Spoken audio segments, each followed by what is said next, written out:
Ready? Okay, very good.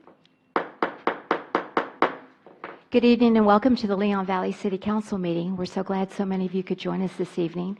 Today is Tuesday, June 19th, and all City Council members are present. We do have a quorum. It's approximately 12 minutes after 6. And if you'll please stand and join me in the Pledge of Allegiance. Thank you. I pledge allegiance to the flag of the United States of America and to the republic for which it stands, one nation, under God, indivisible, with liberty and justice for all. All right. Just a reminder, if you do have a cell phone, if you could please silence it, we greatly appreciate that. If there's no objections from my colleagues, I'd like to move the City Manager's report first and then our presentations second. That's all right with everyone? Thank you. So with that said, I would please call on our City Manager, Kelly Kinsler, to begin her City Manager's report. Thank you, Ms. Kinsler, and good evening and welcome. Good evening. Thank you, Mayor. Thank you, Council. The first thing I'd like to do is start off by reading the budget schedule so you know what we have planned for the next 3 months. Our first budget meeting, it'll actually be our workshop, will be the first reading of the ordinance on July 17th at 5 o'clock in the evening. August the 7th, we're looking at a possible second budget workshop at 5 o'clock. August 21st, we will do the Crime Control and Prevention Board of Directors meeting at 5:30. And then we'll have a budget public hearing, which will be the second reading of the ordinance and the formal adoption of the budget and the meeting to discuss the tax rate. If the proposed tax rate exceeds the rollback or effective tax rate, whichever is lower. And that'll happen at 6 p.m. So we'll have 5:30 to 6 will be crime control. September 4th, we'll have our first tax rate public hearing at 6 in the evening. September 11th will be our second tax rate public hearing, and then the first reading of the ordinance at 6 p.m. And then finally, on September 18th, the plan is to vote to adopt the proposed tax rate and the second reading of the ordinance for the budget. And we should hopefully by September 18th have a budget for the FY19 fiscal year. Excellent. Thank you. The council wanted to notify the public that the council has changed the date of the July coffee with the mayor and council from July 28th to July 21st. This coffee will be held from 9 in the morning to 11 in the morning at the conference center. One of the items at the coffee that the council would like to discuss based on input from citizens is the vetting of new ordinances. After that, we will continue the council manager retreat, and that will be from 11:30 a.m. to 2 o'clock p.m. I wanted to let everybody know that the library had to be closed down twice today due to their water being shut off. We're having issues there. The librarian posted the proper signage letting patrons know of the issue and that the library was temporarily closed. Want the council to know that you're going to be given 3 parking passes for the 4th of July event. If you need that many, if you don't need 3, then just let us know and we'll put less in your packet. Please remember that only those with the parking hangers from your rearview mirror are going to be allowed in the large parking lot next to the park. So I would ask you to please let Sandra know tonight how many you need so that as she's making your 4th of July packet, she can put them in there. No one, city manager, counselor, relative of counselor, etc., is going to be allowed to park in that area without your parking hanger. So we're going to enforce security, and we really need, you have to have those hangers or you're going to be asked to leave and park somewhere else. We had issues with this last year, and we're going to have enough going on with the 4th of July with the new features that we have that we need to ensure that parking lot is safe and available for those with the hangers. So we certainly appreciate you letting Sandra whether or not you'll need the full 3 or less. At the request of Councilor Rodriguez, I have asked Sela Aquatics to put each of you on their distribution list for updates and emails that they send their pass holders. They have done that, so you all should now be on their distribution list and be kept in the loop regarding any type of media that they send out or newsletters that they send out for the summer. So thank you, Councilor Rodriguez, for that suggestion. Do we have Emma Wajardo in here? I see her. So in just a second, I'm going to ask you to come up, hon. On June 17th, we had about 20 young drivers that earned their driver's license for our Soapbox Derby, which is going to be held July 4th. And they did this by demonstrating a safe pass down Leon Valley's Derby Hill, which is down Evers Road from Huebner to Pass.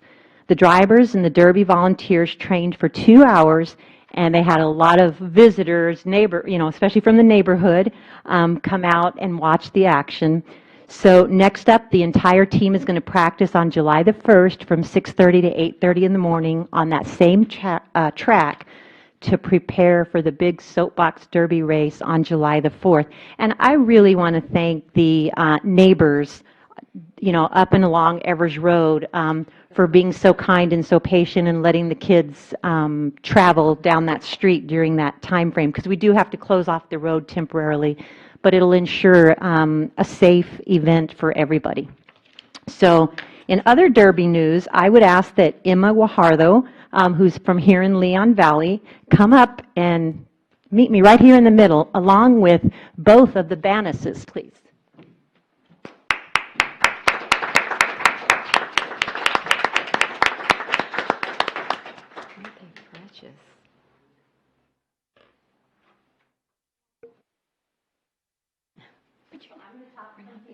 We're too big.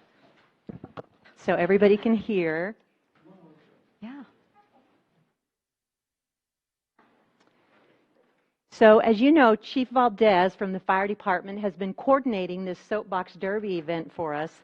And he learned that Emma, young Emma, 11 years old, had raised her own money to buy her own Soapbox Derby car in anticipation of the big July 4th race.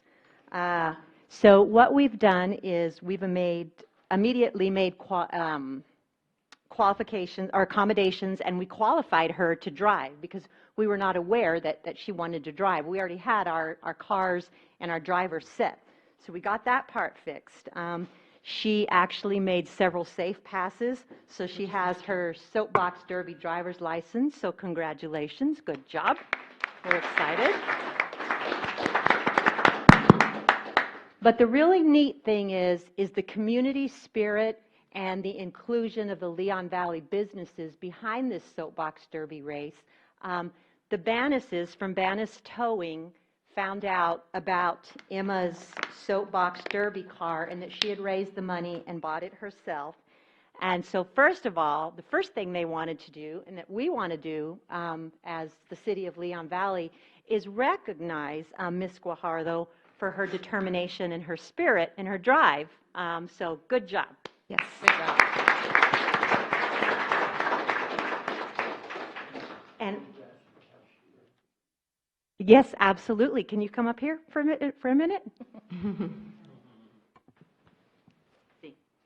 What I would like to know is how Ms. Guajardo raised her money for her Soapbox Derby car. Would you tell the city council? Well, I started calling all of my family members that I'm really close to and asking them for donations. Mm-hmm. And then once I was done calling them, I started calling my friends and a lot of our neighbors from our street. And how much were you able to raise? So far, I've had about $400. So she is raising money for her Soapbox Derby car, and at this time, I would like to turn the microphone over during the city manager's report and give a minute or two of my city manager's report with permission from the council to Mr. Bannis. Go right ahead. Are you on? Let's see. No, go ahead. Go ahead. I want to thank all of the sponsors and people that went out and worked for this. And we have a gentleman here that's wrapping her car. We want to thank all the sponsors, Benny and everybody up here at the City Council, because without everybody working together, these kids wouldn't have a good time. So I want to give you something back. And the gentleman over here, Howard, is going to give you something too. Oh, wow. So what we've done is we've gotten with multiple businesses in Leon Valley and ourselves. And what we wanted to do is donate a check to you for $700 to cover the cost of your car. Oh, that's beautiful. When we found out how much work you put into it, and all these cars were sponsored but yourselves, you should not have to pay for your car. We wanted to make sure your car was sponsored for you. Also, with it needing to be wrapped and covered like everybody else's, I got with Texas Car Wraps. I got your design and I got it to him, and he marked up your design for you for your car. And he wanted to come here tonight to show you what your car would look like for you. Oh, Do you like it? let's see it. Oh, that's Woohoo. nice. Oh, that's Texas. cute. Oh, that's beautiful. Awesome. She drew her own design out how she wanted, Uh-huh. and he was able to make it happen for her exactly the way she liked it. Oh, that's Very nice. wonderful. Here's a check for you, young lady, made out to you. And you can use that to finish buying your car or put it in the bank for your college fund. Give him a hug. Thank you so much. Thank you.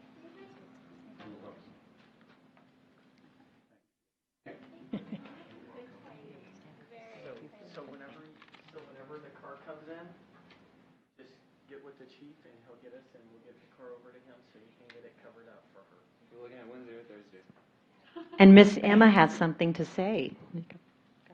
Thank you for donating the money. It's probably going to cover everything that I need for it, and for giving me my car up. Oh, that's wonderful. Great. Thank you so much for your generosity. Thank you. That was so kind. Thank you so much. Thank you. Thank you, Mr. Ben. You're welcome. Thank you. Good luck. We'll be there to watch.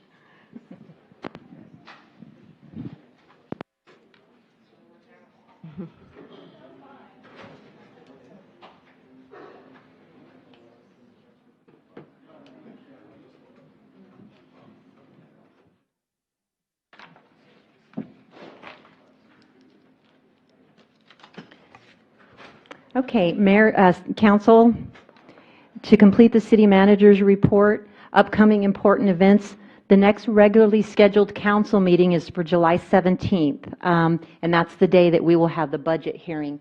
Depending on how many items we have pending in Excella, the mayor may call a special meeting on July 16th, which is the Monday before. Could I just clarify? Is Yes, that ma'am. meeting at 5 p.m. or 5:30? 5 o'clock p.m. is when Vicki has it set for, because it's the budget. That's how she's done it in the past, but if you guys need to change it to 5:30, we can sure do that. I know Mr. Martinez, is that, That would be appreciated. Change it to 5:30, we can do that. That's easy. okay, thank you. The library summer reading program kicked off Saturday, June 9th at 10:30 in the morning. As you know, swimming pools were open Memorial Day. You're now all on the distribution list, so you'll know what's going on with those two pools. The Historical Society's meet and greet, their quarterly meet and greet, is June 21st at the library. There's not a time for that. 6:30. 6:30 p.m. The next impound law auction is scheduled for June 28th at 9 at the Conference Center. The Library Board of Trustees meeting has been canceled for the month of July. The regular City Council meeting that was scheduled for July 3rd has been canceled.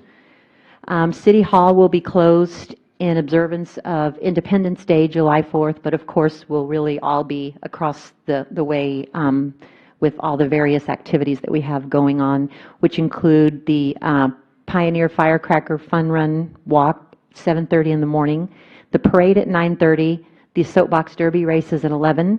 The festival begins at Raymond Rimkus Park from 5 until 10:30.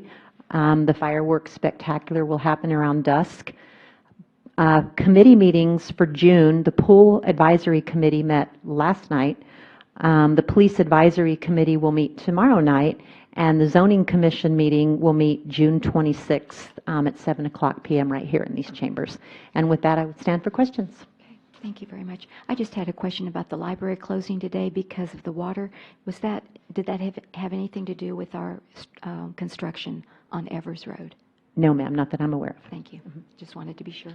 Okay, any questions for the manager on her report? Okay, seeing no one, thank you so Thank much. you. Really do Thank you. appreciate that. Then we will move then to presentations. Agenda item number 2.1, monthly financial report, May 2018. We have Vicki Wallace, our finance director, here to present. Good evening, Ms. Wallace, and welcome. Good evening, Mayor and Council. Yes. This is our monthly financial report for the month of May. According to all the rules, and we should be at 66.6%, so that's the first thing that we kind of look at. I want to report that sales tax still continues to trend up. For the month of May, it was up 2.61%.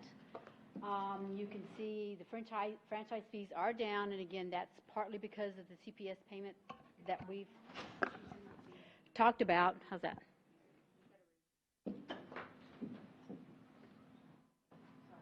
You're good. The franchise fees, of course, are going to continue to be down until we hit the end of the fiscal year, and we actually do that accrual back for the CPS fees.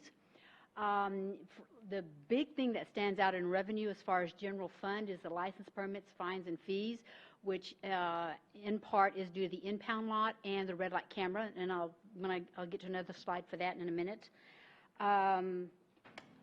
As far as expenditures, there's only a few that we're looking at closely, but they've got it under control, which is the business officer at 68%, which is not something I'm really concerned about.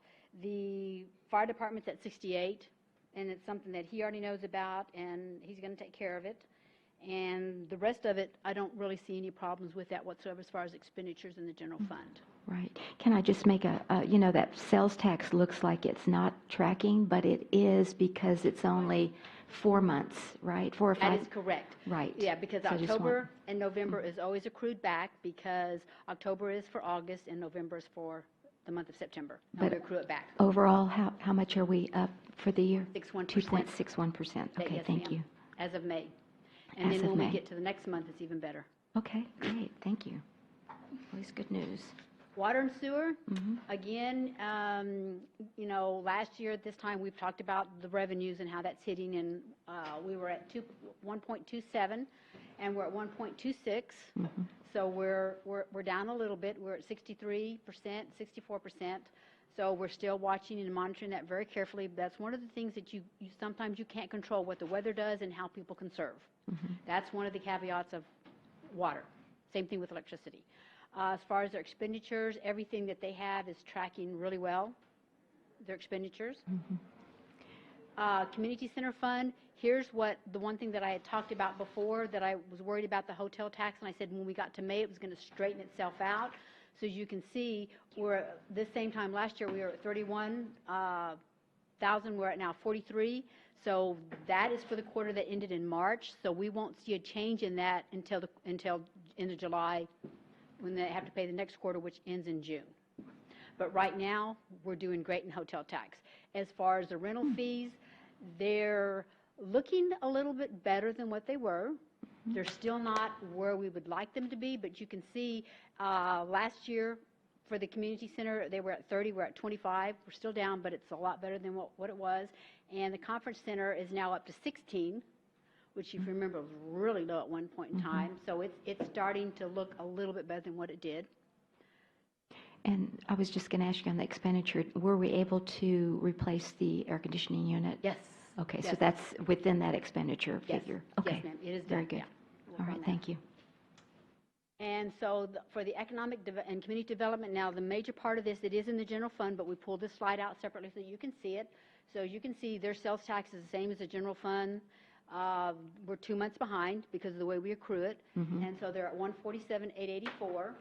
Their expenditures are at 68,308. And so the main things that they've funded as far as project funding would be they gave Northside sports signs. They funded 32,500 for the 4th of July, 15,000 for the historical, and for the Slack Monster they funded. So those are the only projects that they've really funded so far. Red light cameras, of course, we have nothing to compare it to as far as 18. So the only thing I'm reporting to you is what the actual is in 18. And so as of May, we have revenue of 533,102, but what I want to remind you of is a portion of this goes to the state. Right. And actually, this is just a very small amount, because didn't we start like in March? Yes.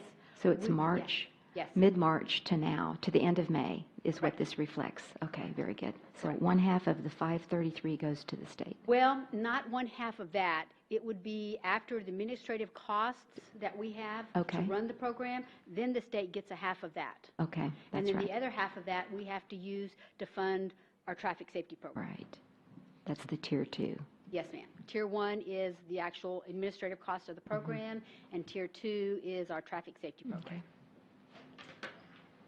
Expenditures, and then I broke it down by expenditures for Tier 1 and for Tier 2. We've not paid, again, I want to bring this up because we've not got an invoice yet from ATS, so that's not factored into this yet. So when you look at that, that's a bit, I would say, a little distorted because we don't have that yet. So when it looks like our expenditures are low, they're not going to be, because when those invoices hit, that's going to change that quite a bit. When do you expect to get that invoice?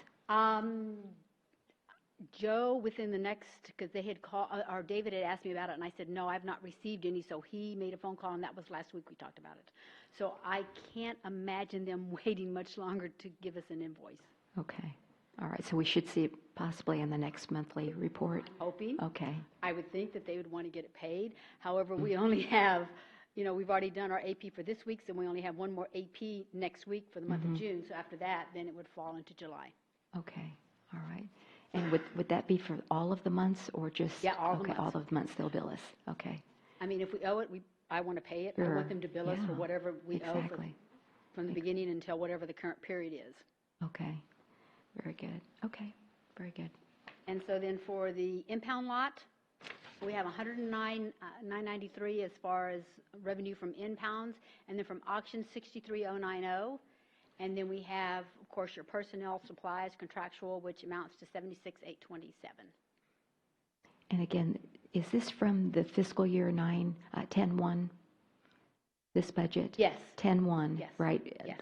Unlike the red light cameras, which was just March. Correct. So if we took the total revenues and we minus the expenditures, that's going to be our difference that we have in the general fund. Is that correct? Right now, yes. Right now, Right. through May. Through May. Through May. So it's 10/1/17 through 5/31/18. Correct. Very good. I just want to make a note of that. Thank you. Any questions? Yes, are there any questions on the impound lot, red light cameras, ED fund? Because these are these special funds that we wanted to look at on a monthly basis. Right. All right, very good. And so the last thing I want to remind everyone that if they want to see any of these financial reports, if they have this slide, or they can go to our website, but you can just click on that link and it'll take you straight to any financial, take you to the CAFR, take you to some other financial information as far as tax rates, historical on that, sales tax rates, and take you to all the financial reports. Okay, very good. Thank you. All right.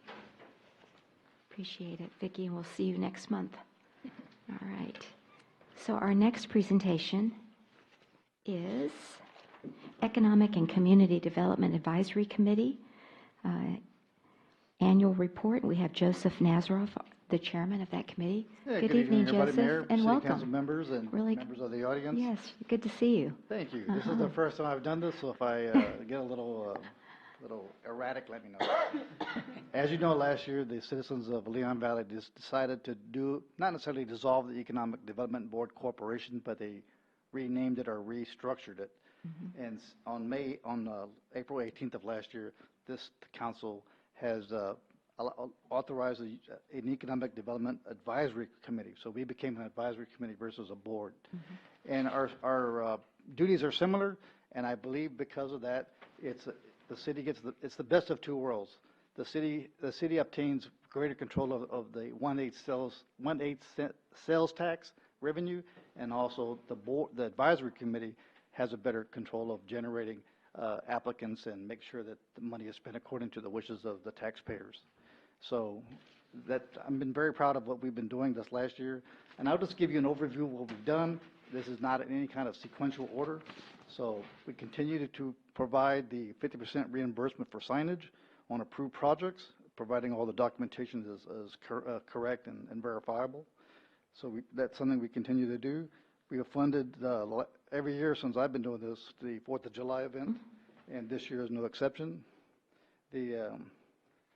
One of the good things I think we've done is that we allocated $6,000 in forgivable loans to the businesses that were displaced at the Seneca Plaza Strip Center over here. And so we projected 10 applicants would be moving their business from that strip center. As long as they move it into Leon, continue to operate here in Leon Valley, we would do that forgivable loan up to $6,000 per applicant. And how many did we end up having? I think 4. 2? 4. 2. So we funded the 10. I think it was 60,000. So we've only actually expended 12,000. I think, yeah, we received Okay. 4 applicants, but I believe only 2 actually relocated or stayed in Leon Valley if that fit. Great, thank you. You're welcome. And then we allocated $15,000 for planning fees for the Samaritan properties that's owned by the city, and in order to make it sellable. And so that's something that is good that what we've done. Then recently we funded the breakfast that's being provided by UTSA Small Business Development Network at $1,500 each, and we're funding 3 of them, so it's $4,500, and that's supposed to happen rather quickly, and I'm looking forward to that. And the goal is to bring brand new businesses into Leon Valley, and I think it's going to be something that's worthwhile and it's worth doing. And I think initially we were meeting as needed, but now it's no less than quarterly. And so we continue to do things, and we have an active committee, and it's been enjoyable. And the last thing that we did that is fun was that we helped sponsor the Soapbox Derby car number 52.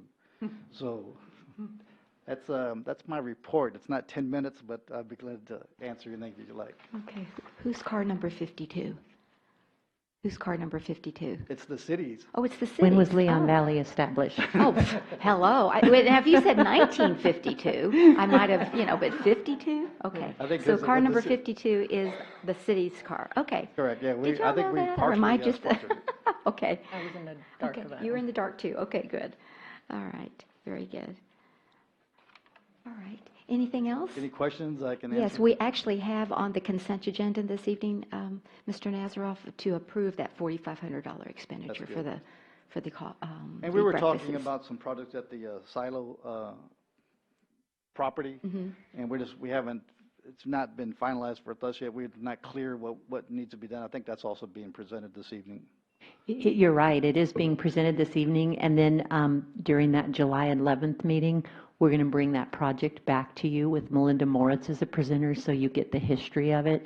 Okay. And then we would have the second reading after your meeting. That way we could give the council your recommendation if it changed. Very well. Okay. Well, thank you very much, and it's been a wonderful time doing this, and I appreciate it. Well, great. Thank you for your service. We do Thank you. appreciate your volunteer spirit and the rest of your committee. Please share with them our appreciation. I'm going to take full credit. Okay. All right. Thank you. All right, great. Thank you, sir. All right. All right. Agenda item number 4, citizens to be heard. As a result of the limited number of meetings of City Council this summer and the agenda being so large, I've instituted a sign-in sheet for citizens to be heard. Priority shall be given to the citizens of Leon Valley, the business owners, and our vendors. This sign-in sheet will help facilitate that priority. I thank each and every one of you for your understanding of the reason for the sign-in sheet. Also, if you want to be heard, we are live streaming this City Council meeting, and you may ask questions via your computer to this council. So, with that said, I would like to call on Jason Banis. Is he still here, or did he leave? He had signed in. Did he want to? Okay, very good. Thank you, Mr. Wade. And Joseph Nazareth, we just heard from him. Irene Baldridge, who lives on Parsley Hill. Not at this time, okay. And Richard Blackmore, did you have something? Not at this time, okay, thank you. And I believe Jonathan Keller, you're here this evening, right? Is Mr. Keller here? He's outside, but okay, that's okay. We will call him at his particular agenda item. That's okay, Mr. Keller. You just had signed the sheet, so I just wanted to recognize that you were here and that you will be able to speak when it comes to your agenda item. Yes, sir. Thank you. Appreciate it. No, we put you at the beginning of regular agenda 8, number 1. We didn't want you to wait. Okay, thank you. All right. With that said, then we will move to announcements by the mayor and city council members. Let me start with David Edwards, our counselor, at the end. Do you have any announcements this evening? Nothing this evening. All right. And Counselor Catherine Rodriguez? Just wanted to thank everybody for coming out and nothing else. Thank you. Okay, thank you. Counselor Monica Alcacer? I have a few things there. They keep calling me for blood donations, and I'm going to go later this week because I saw in the news that a 93-year-old woman is donating every 2 months. So if she can do it, the rest of us can do it too. I hate needles. Oh. It doesn't make any difference. Oh, I People know. need it. I know. The next thing is I did go to got up early Sunday and went to the Derby races. Oh, did you? It was wonderful. Great. And I did see Little Emma racing. I also saw the last race that little boy in the Leon Valley car crashed and damaged the car, but Bannis Towing stepped right in and the others marked it and it'll be ready. But it was really nice to see, and for me, it was particularly nice to see all the girls out. And I actually think the girls were, on the whole, racing better than the boys, so we'll see how it goes.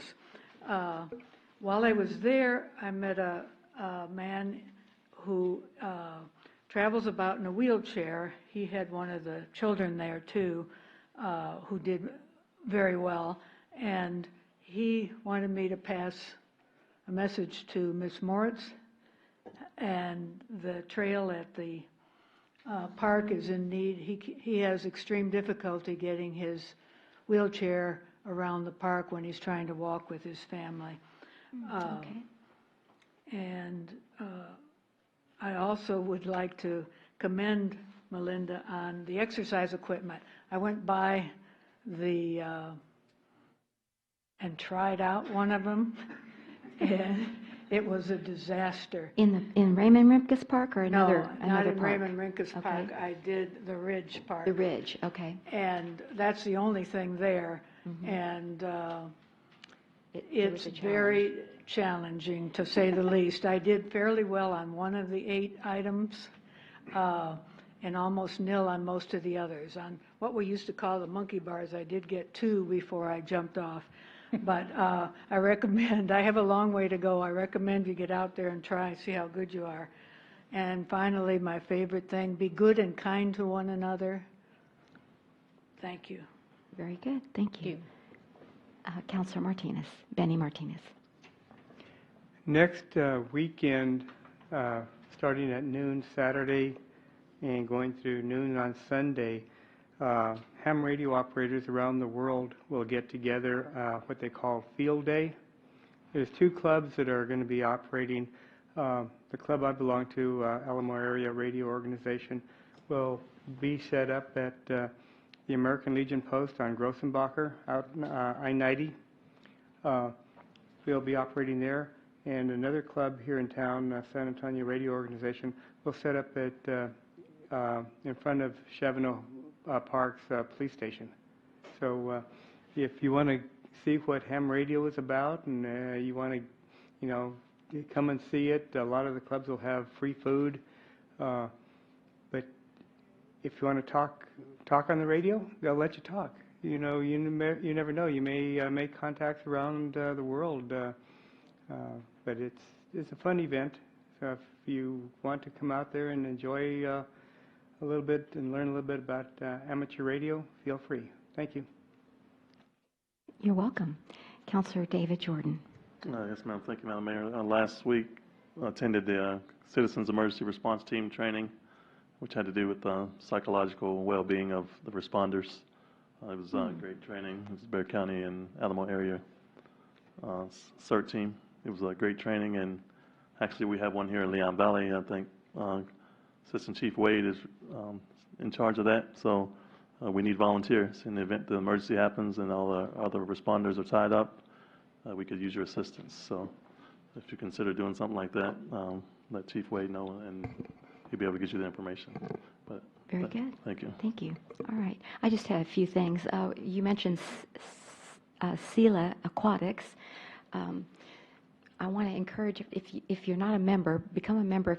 If you'd like to do water aerobics, I saw Dave Demeline there today at the Forest Oaks pool. I said, thank goodness he didn't see me in my bathing suit. And I had no makeup on. But anyway, it's a fun time. And it's on Tuesdays and Thursdays from 8 to 9. And it's run by David Wendt, who is the manager, and he does an excellent job. And the class is growing. So I wanted to just mention that.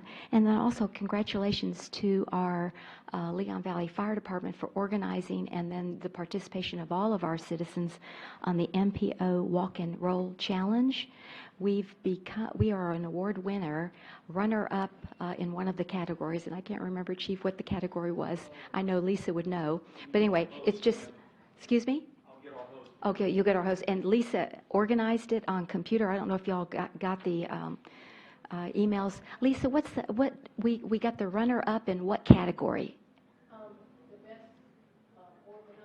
The best organized walk and run. So what we're trying to do in May was trying to reduce our carbon footprint by walking, biking, carpooling, and we did an excellent job. So thanks to the city for the leadership and showing the way to the county. You bet, you bet, you bet.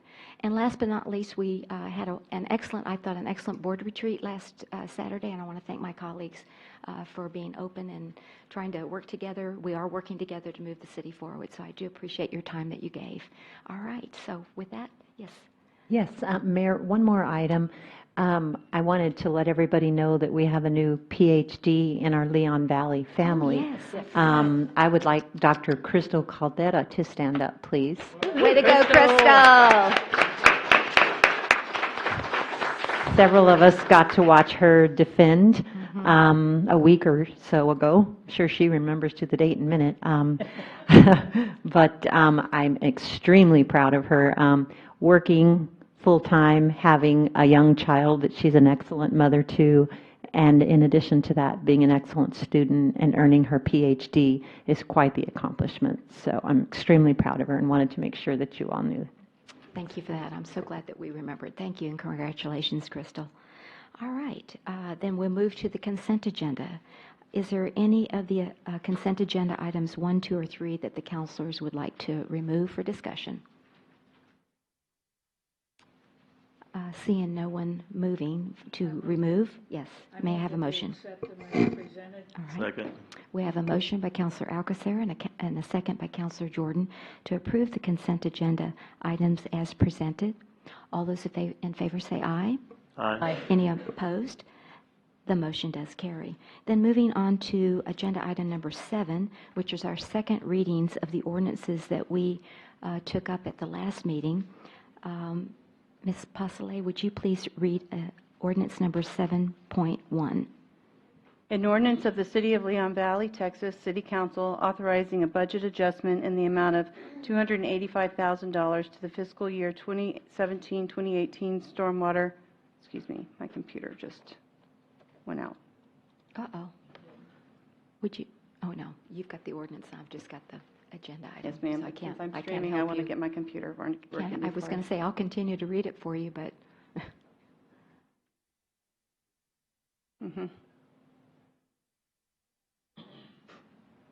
I don't know if it's still recording. Hopefully it is. I'll continue. yes, please. Might just be my laptop. Stormwater fund balance to provide funding for a flood control feasibility study with Heber Creek, authorizing the city manager to execute agreements with the United States Army Corps of Engineers and San Antonio River Authority for the feasibility study of Heber Creek, providing for repealer, severability, and savings clauses, and providing for an effective date. Thank you. Ms. Moritz, is there any new information the council needs to know about from the last reading? No, ma'am, but you did ask at the last meeting what the fund balance was, so I did Yes. put in your M&C that it's about $1 million. About $1 million in the Stormwater fund. fund. Okay. Thank you. I move that we approve it as presented. I'll second that. All right, we have a motion by Counselor Alcacer and a second by Counselor Martinez to approve ordinance number 7.1 as presented. All those in favor say aye. Aye. Any opposed? The motion does carry. Moving then to ordinance number 7.2. Ms. Postley, if you'll please read the ordinance. An ordinance of the City of Leon Valley, Texas City Council accepting the lowest responsive bid and awarding a contract in the amount of $605,564 with 15% for contingency to Gilbert's Utility and Concrete for purpose of constructing the Cades Cove Water and Sewer Mains Project, providing for repealer, severability, and savings clauses, and for providing an effective date. Thank you. We have Assistant Public Works Director Dave Demeline here to present. Is there any additional information that the council needs to know? No, Mayor. We made a revision to the caption, Okay. but that was the only change. Okay. It was just to clean that up a little bit, not we were basically eliminated the not to exceed amount. Not to exceed. Okay. Because it's a Very low good. bid. Yes. All right. Thank you very much. Thank you. And the pleasure of the council, please. I move that we approve item 7.2 as written, including that little change. I'll second. All right. We have a motion by Counselor Alcacer and a second by Counselor Rodriguez to approve ordinance number 7.2 as presented with the one change. Any further discussion? All those in favor say aye. Aye. Any opposed? The motion does carry. Moving then to ordinance number 7.3. Ms. Postley, if you'll please read the ordinance. An ordinance of the City of Leon Valley City Council accepting the lowest responsive bid and awarding a contract in the amount of $115,770.53 to Seiko Electric and Utility Limited with 15% for contingency for the purpose of constructing a new traffic signal system at Wurzbach and Exchange Parkway, providing for repealer, severability, and savings clauses, and providing for an effective date. Thank you. We have Mr. Demeline back again. Is there any additional changes or corrections to this ordinance? We don't have any changes. All right, very good. I'd like to make a motion that we approve this ordinance as read. Okay. A second. All right, we have a motion by Counselor Jordan and a second by Counselor Alcacer to approve ordinance number 7.3 as presented. Any further discussion? All those in favor say aye. Aye. Any opposed? The motion does carry. Moving then to ordinance number 7.4. Ms. Postley, if you'll please read the ordinance. An ordinance of the City of Leon Valley, Texas City Council authorizing acceptance of the Southwest Texas Regional Advisory Council STRAC reimbursement in the amount of $3,000 for reimbursement to the City of Leon Valley for funds expended related to personnel and equipment, authorizing a fiscal year 2017-2018 general fund budget adjustment in the amount of $3,000, providing for repealer, severability, and savings clauses, and providing for an effective date. Okay, thank you. And do we have Chief Valdez here this evening that's going to, okay. Or Captain Wade or anybody? Anyone? Hello? Yeah, didn't somebody else present? Yeah, unless somebody else can present. Unless Fire Marshal Burnside, could you, we just wanted to see if there was anything, any addition No, to this? there were no additions, Okay. Council and Mayor. All right, very good. Hearing no additions, Chief Valdez? All right, then may I have a I motion? make a motion that we accept it as presented. Okay. I'll second. We have a motion by Counselor Martinez and a second by Counselor Rodriguez to approve agenda item number 7.4 as presented. Any further discussion? All those in favor say aye. Aye. Any opposed? The motion does carry. Thank you. Then moving then to agenda item number 7.5. Ms. Postley, if you'll please read the ordinance. An ordinance of the City of Leon Valley, Texas City Council amending general fund of the City of Leon Valley, Texas municipal budget for fiscal year 2017-2018 in the amount of $25,577 and the police forfeiture fund in the amount of $36,985 to provide proper funding for the police department, the impound lot, and photographic traffic control system programs, and accept an NRA grant of $2,385, providing for repealer, severability, and savings clause, and providing for an effective date. Thank you very much. Chief Joe Salvaggio, is there any additions or corrections to this No, ma'am. ordinance? All right. I'd like to make a motion, we approve this ordinance as presented. I second. All right, we have a motion by Counselor Jordan and a second by Counselor Alcasair to approve ordinance number 7.5 as presented. Any further discussion? All those in favor say aye. Aye. Any opposed? The motion does carry. Thank you, Chief. Mayor, council, thank you. You bet. Moving then to regular agenda item 8, regular agenda number 8, 7.1. These are our first readings for those of you that are new to our meeting. This is our first reads, and this is where we get all of the information and we get the input from our staff, counselors' questions, and any citizen input. If you'd like to add anything to the agenda item, just please raise your hand and we'll call on you. So we have Ms. Postlew, if you'll please read the ordinance, 8.1. An ordinance of the City of Leon Valley, Texas, City Council granting a specific use permit for motorcycle sales, repair, and service at 5405 Bandera Road, Suite 117, being approximately 5,250 square feet within Lot 1, Block 4, West Loop Park subdivision, generally located on the north side of Bandera Road, approximately half mile east of Northwest Loop 410, providing for repealer, severability, and savings clause, and providing for an effective date. Okay, thank you. And we have Community Development Director Brad Milan here to present. Good evening and welcome. Good evening, Mayor and council. Thank you. Good, thank you. This is a request for a specific use permit for motorcycle sales at 5405 Bandera Road, Suite 117. This is the office park that is generally located on the north side of Bandera Road. It is directly next to the West Loop Office Park, which itself is directly east of HEB. And I'll get to the maps here in just a minute. As you know, in our city's code, our city zoning code, we have standard zoning districts. We have our standard residential districts, standard commercial districts. And within those districts, there are certain uses that are allowed by right. And also within those districts, there are certain uses that may be allowed by specific use permit if approved by the City Council. And so in this case, the property is zoned B3, and it does allow for some types of commercial uses like auto repair by right, but it does not allow for motorcycle sales by right, but it does allow for motorcycle sales with a specific use permit. Okay. So that's what our applicant is intending to do. He is here with us this evening. Hi, Mr. Keller. And so the applicant's the owner of K&M Cycle. He currently is located at 5419 Bandera Road in the office park just to the west.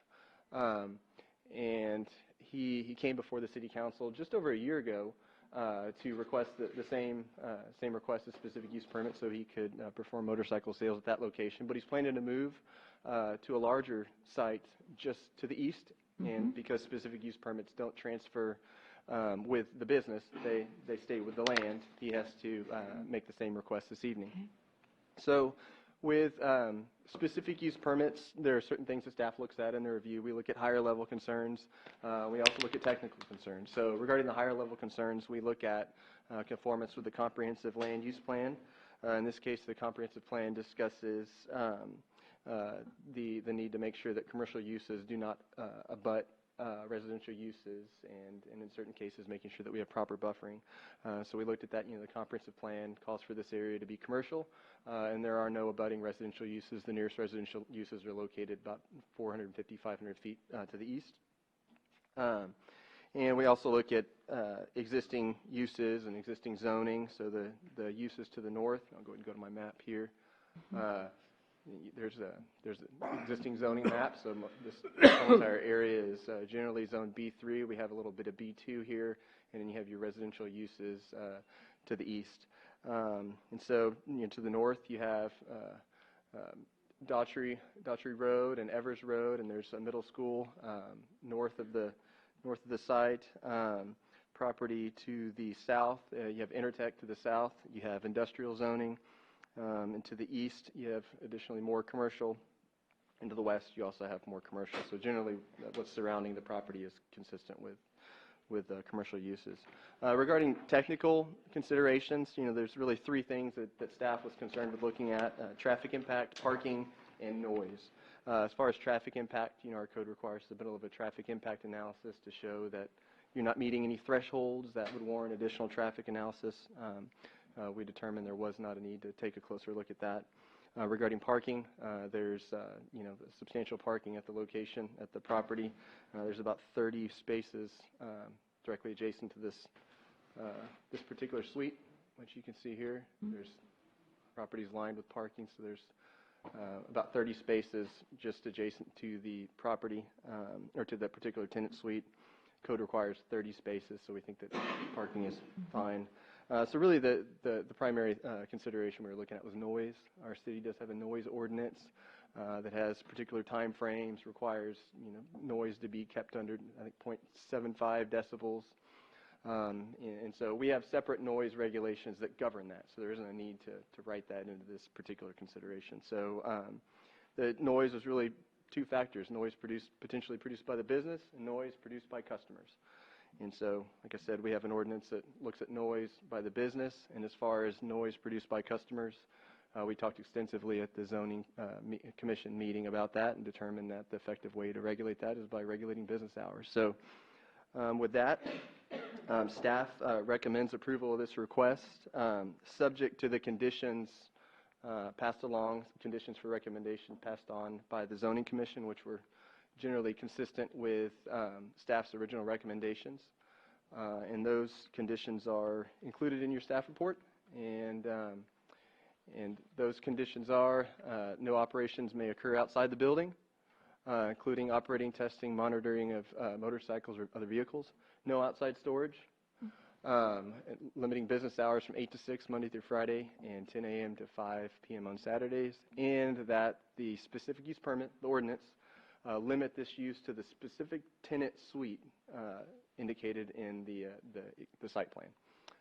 And with that, that concludes my presentation. I'm happy to take any questions, and our applicant is here this evening. Yes, very good. All right. Thank you. Mr. Keller, if you'd like to come up and introduce yourself.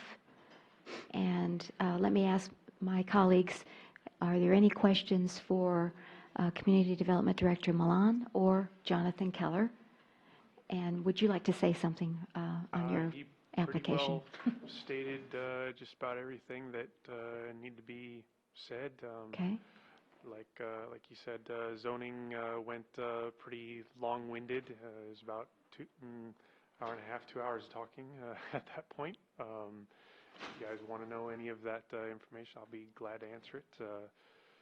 As for the record, Jonathan Keller and K&M Cycle, and it's also another DBA's Black Widow Power Sports. But very good. Well, we have a question from Councilor I have Monica a few Alcacer. questions, Mr. Keller. You've done, I guess, very well since you were here a year ago. I've worked my butt off. Congratulations. Yeah. Well, what the difference between last year and this year is a larger location and a slightly different location. Well, I've also added on sort of investor, so to speak. Granted, it's my father-in-law, but he wanted to be able to invest into the business, and the only way that it could grow is to take on cars as well as motorcycles. So we added on the automotive dyno to go along with the motorcycle, and that's part of the reason for the increase in space. And there's just more money to be had there, so might as well go after it. Okay. Are you open on Saturdays presently?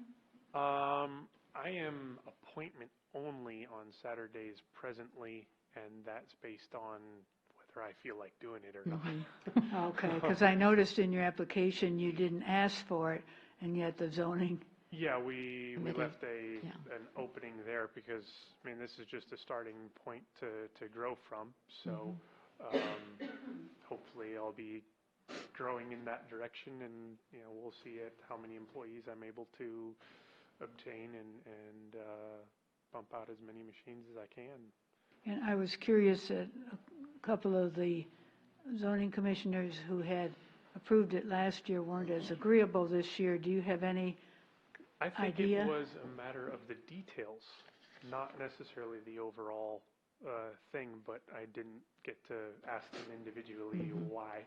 So everything ended pretty quickly after that. So Okay. That was my suspicion. But, Okay, so just, they maybe wanted more details or something, but, I think maybe one or two of them didn't like that there was any restrictions being mentioned at all, and that may be a reason for the no, or maybe they wanted more. I don't know which. all right, there's no way to guess. All right, thank you, appreciate it. Thank you very much. Yes, Counselor Martinez. When are you planning on opening at this new location? I would love to open by the end of the month, but I still got an issue of getting a fan on the roof that can flow the needed amount of air. So it's going to be dependent upon when that can get up there. Because we won't hear this again till the 17th of July. 17th of July, yes, sir. We have a second reading. You won't be able to get your permit till then. Maybe things have changed since I recall of last year. Things have as soon changed. as I'm allowed to. Things have changed because now we have to have 2 readings.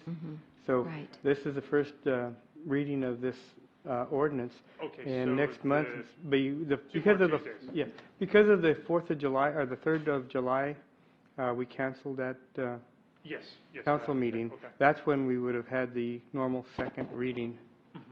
And the only thing we can possibly do is if we do have the meeting, On the the previous, 16th, the yeah. 16th, that could We'll help. let you know. Okay. All right. Definitely. Okay, thank you very much. Counselor Jordan. Yes, sir. Where and when do you do your testing for your motorcycles?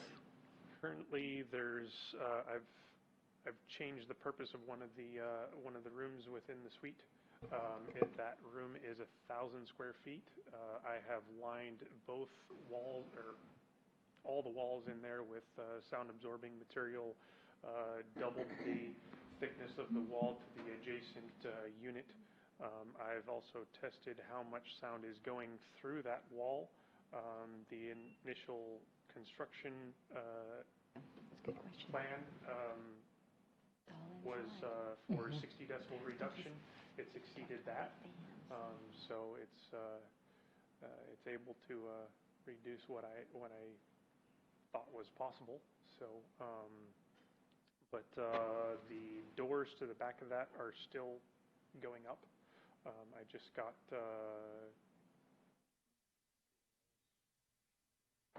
Friday, I think, is when that came in to be able to bolt the doors down and whatnot. So.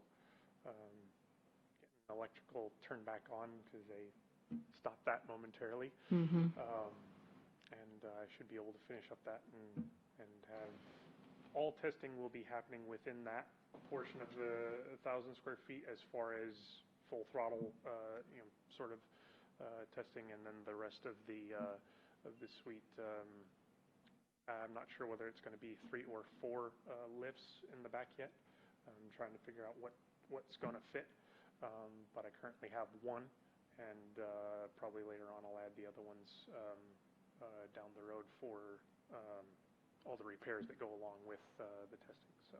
Okay, so there's no testing done outside the facility, like on any of the main highways, Bandera 410? No, in the motorcycle aspect of things, I haven't been doing that other than just, making sure that everything rolls fine. No, no sort of quarter-mile testing of any sort. I know some other people in this type of business have done those sort of things, and I try to stay as far away from that as possible because it's dangerous. I don't want to get injured. I don't want other people to get injured, and I don't want to encourage any of that. That's why I bought the first dyno in the first place. So. Right. I live about 410 in Bandera, and every night about 10 o'clock I hear high-performance motorcycles being tested and raced. I'm off of 1604, and I'm easily a mile from the highway, and I can still hear. I usually hear cars more than bikes, but I've heard them. Okay. All right, Madam Mayor, thank you. Thank you very much. I was Yes, just Counselor curious, Rodriguez. The fan that you're planning or anticipating putting in, is that going to take care of the emissions since everything will be inside? That's going to get all the exhaust out. That's what we figured. As far as I've had, let's see, is he still out there? Eric. As far as Fire Marshal, I've been working in conjunction with him. As far as code, I believe it's somewhere around 5,000 cubic feet per minute is what is required for what I'm doing. I haven't sourced the fan yet, but my intent is 20,000 plus. Okay. So it will more than amply exhaust the room, but I'm more concerned with cooling ability than just exhaust. So I want that much to flow in to cool it, so I got to be able to get that much out because it ain't going through the walls. Thank you. Very good, thank you. Any other questions?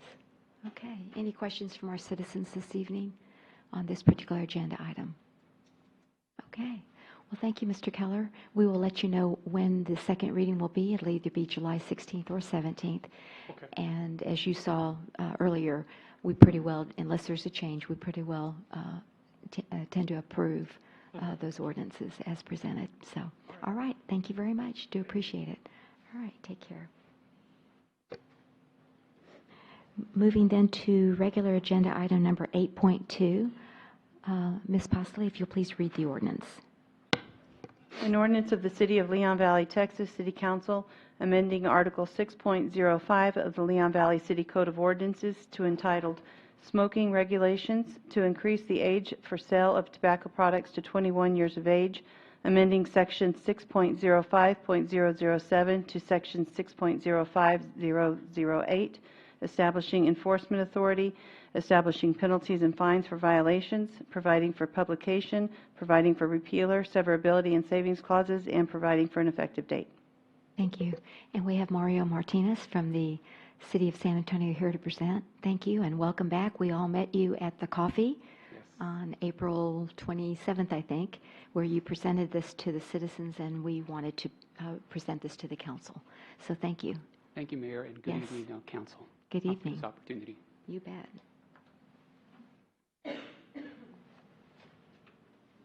So some background on tobacco use. We know that tobacco is the leading cause of preventable disease, disability, and death in the United States. Every year, nearly 2,100 young people under the age of 21 become daily cigarette users. And nicotine is highly addictive and can rewire the teen brain and can be easily addictive to them and later becoming more addictive to other drugs as they get older.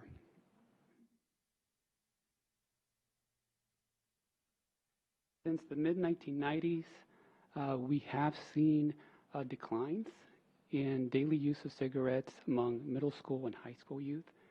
So that is good news.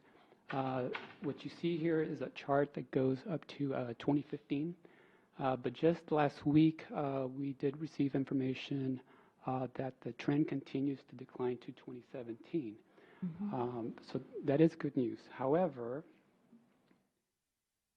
our concern is now with the e-cigarette use. And so as you can see here, from 2011 to about 2015, the growth in e-cigarette youth among middle school and high school age youth is increasing.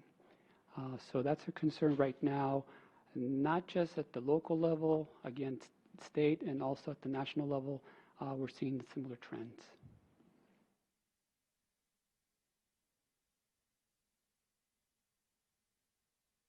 When it comes to teens and e-cigarettes, teens are more likely to use e-cigarettes rather than cigarettes.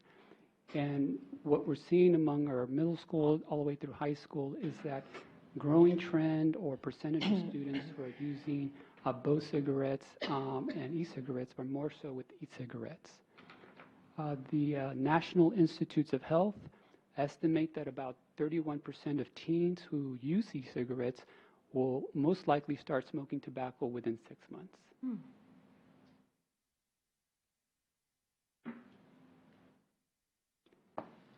When asked what do teens say what's in their e-cigarettes, by far the majority say that they believe that it's just flavoring.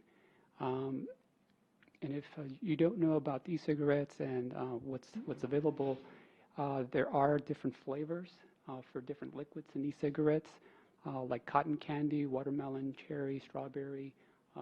So these are things that are enticing to young people. Only 13% of our young people in this particular survey said that they knew there was nicotine in the product, but again, the far majority say they don't know. They believe it's just the flavoring.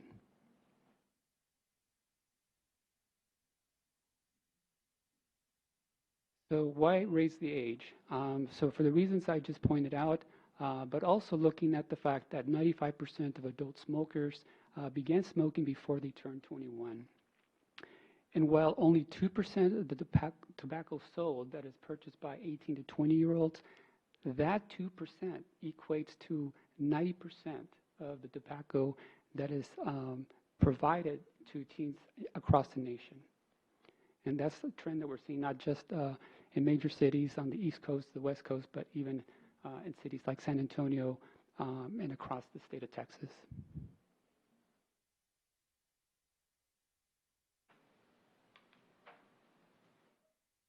So increasing the sale age to 21 is a public health solution. First, it delays the age of first tobacco use and reduces the risk of them becoming regular smokers. And it does help to keep tobacco out of schools. We know that 18 to 20-year-olds do have relationships with high school students, and if they're tobacco users, they are likely to share that with a middle school or high school student. The other is younger teens will have a harder time passing themselves off as someone who's 21 years of age.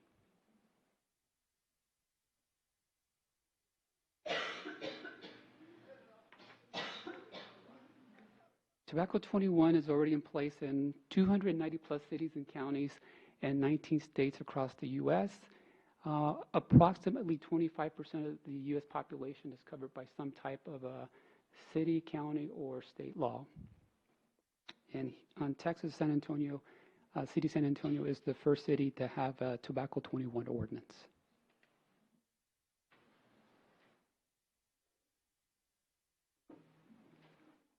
Last year, we conducted a survey across the San Antonio area where we had 5,400 individuals respond to our Tobacco 21 survey. We asked the question, do you believe that the minimum tobacco sales age should be raised from 18 to 21?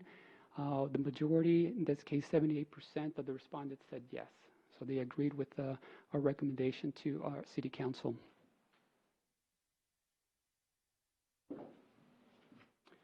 And in addition to the resident support, we also have support from several organizations and institutions in our community. UT Health Science Center, the Bexar County Medical Society, American Heart Association, American Cancer Association, several other well-known institutions that were very supportive of this when we were presenting it before the City San Antonio Council, City Council.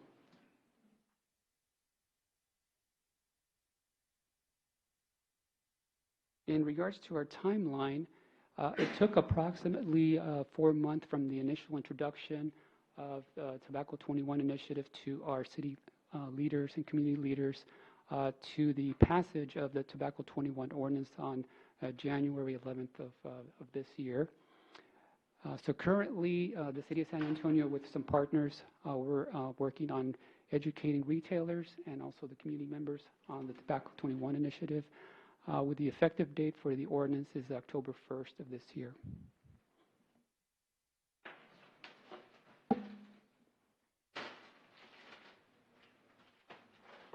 Our Tobacco 21 ordinance is similar to Texas law. There's a few differences.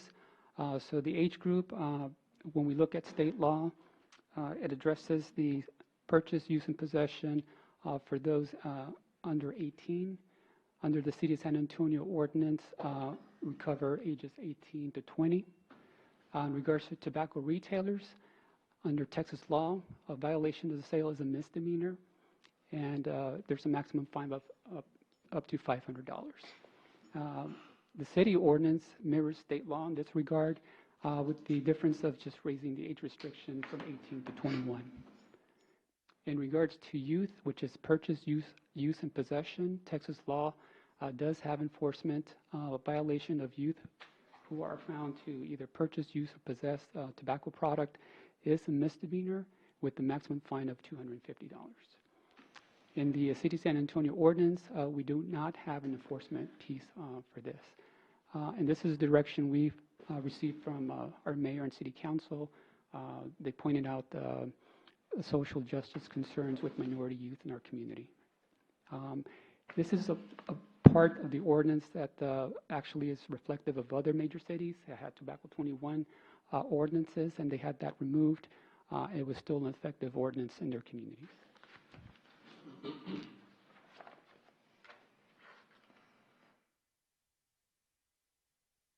The City of San Antonio Tobacco 21 ordinance covers several types of tobacco products, and including electronic smoking devices and liquids as well. What it does not cover, it includes drugs, devices, or combination products authorized for sale as tobacco cessation aids by the U.S. Food and Drug Administration, such as nicotine patches. So again, those type of products are not covered by the City of San Antonio ordinance.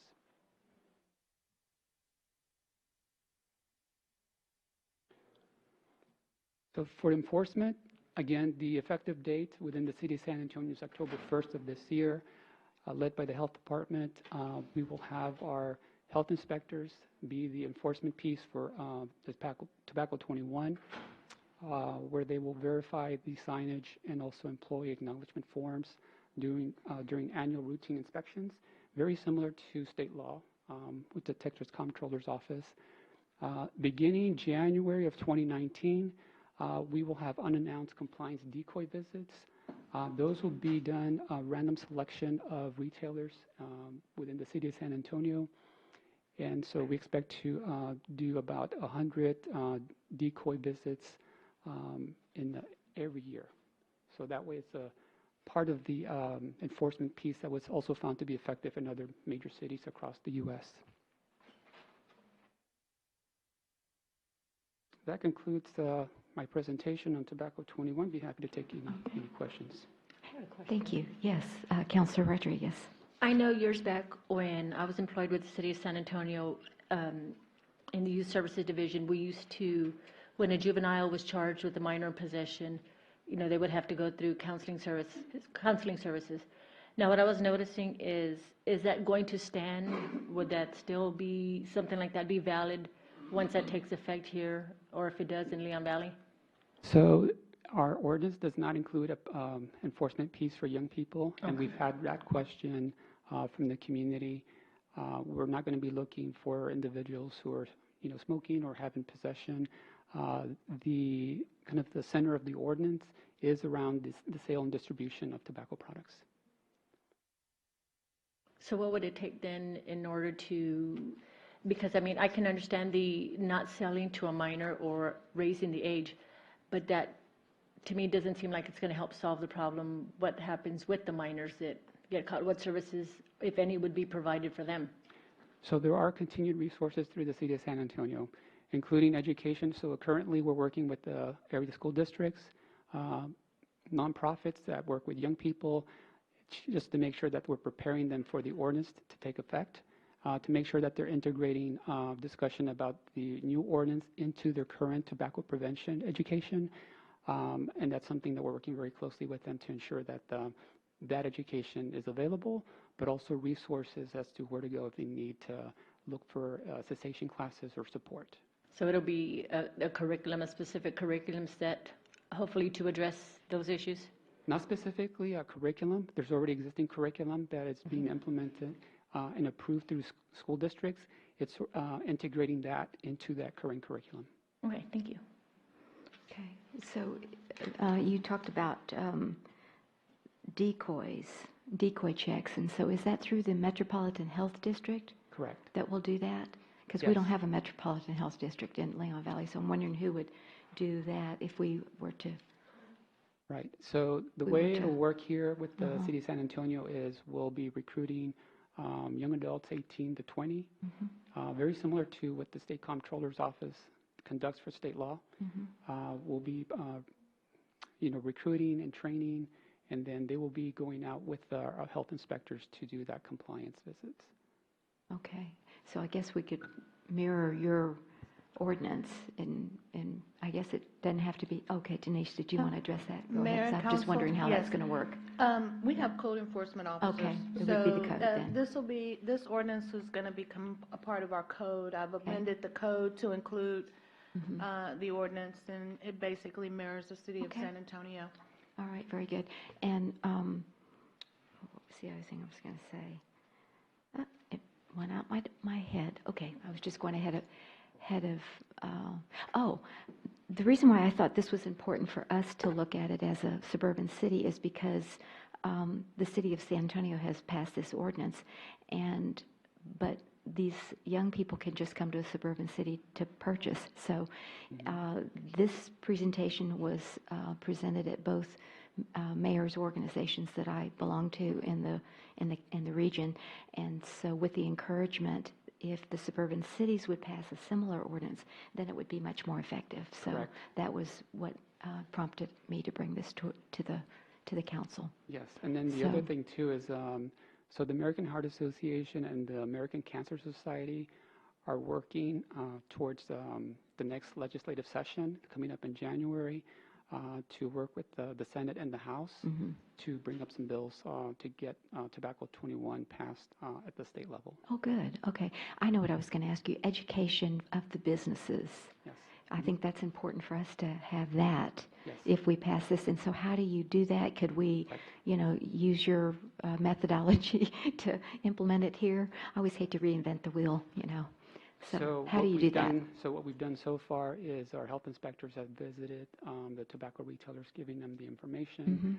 But we've also worked very closely with the San Antonio Council on Alcohol and Drug Awareness. Okay. They're a nonprofit here. They work very closely with the state comptroller's office. Under state law, they can work to educate tobacco retailers across not just Bexar County, but other surrounding counties. And so they already visit tobacco retailers in all the municipalities in Bexar County. So I did reach out to them about reaching out to tobacco retailers in Leon Valley, and they said we already go to those retailers, so we can just, in addition to educating them on state tobacco law, we will educate them also on Tobacco 21. Very good. Okay, thank you. I'm glad to get that process down. Yes, Councilor Martinez. Yeah, you mentioned it in your presentation, but what is in e-cigarettes? Is there tobacco, nicotine plus the flavoring? Yes. Is there other carcinogens? There's nicotine. There's also liquids that do not have nicotine. They're also flavored. But the fear is, or the concern is, that a young person can start off by sampling or doing non-nicotine liquids with their e-cigarette, but then lead up to then switching from non-nicotine to nicotine. Okay. What other suburban cities have any other suburban cities passed this, or are they contemplating? So we reached out, as the mayor said, to several mayors and city managers in other municipalities within Bexar County. So Dr. Bridger presented at the Olmos Park, I believe, a month and a half ago. Okay. But I think most municipalities, probably what we're hearing, they're waiting to see if other municipalities will pass something, or waiting to see if the state legislature will do something statewide. Yeah. Okay, very good. We're going to be the first. Okay. Anyone else? Yes, Councilor Jordan, did you have a question? Okay, Councilor Alcacer. I have a problem with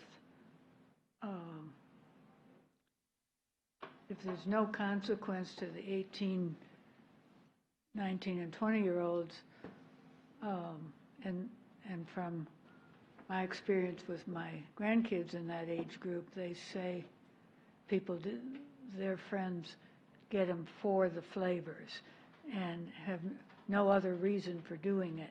But if there's no consequence to them, they have no younger people in high school, but most of them in that age range also know 21-year-olds.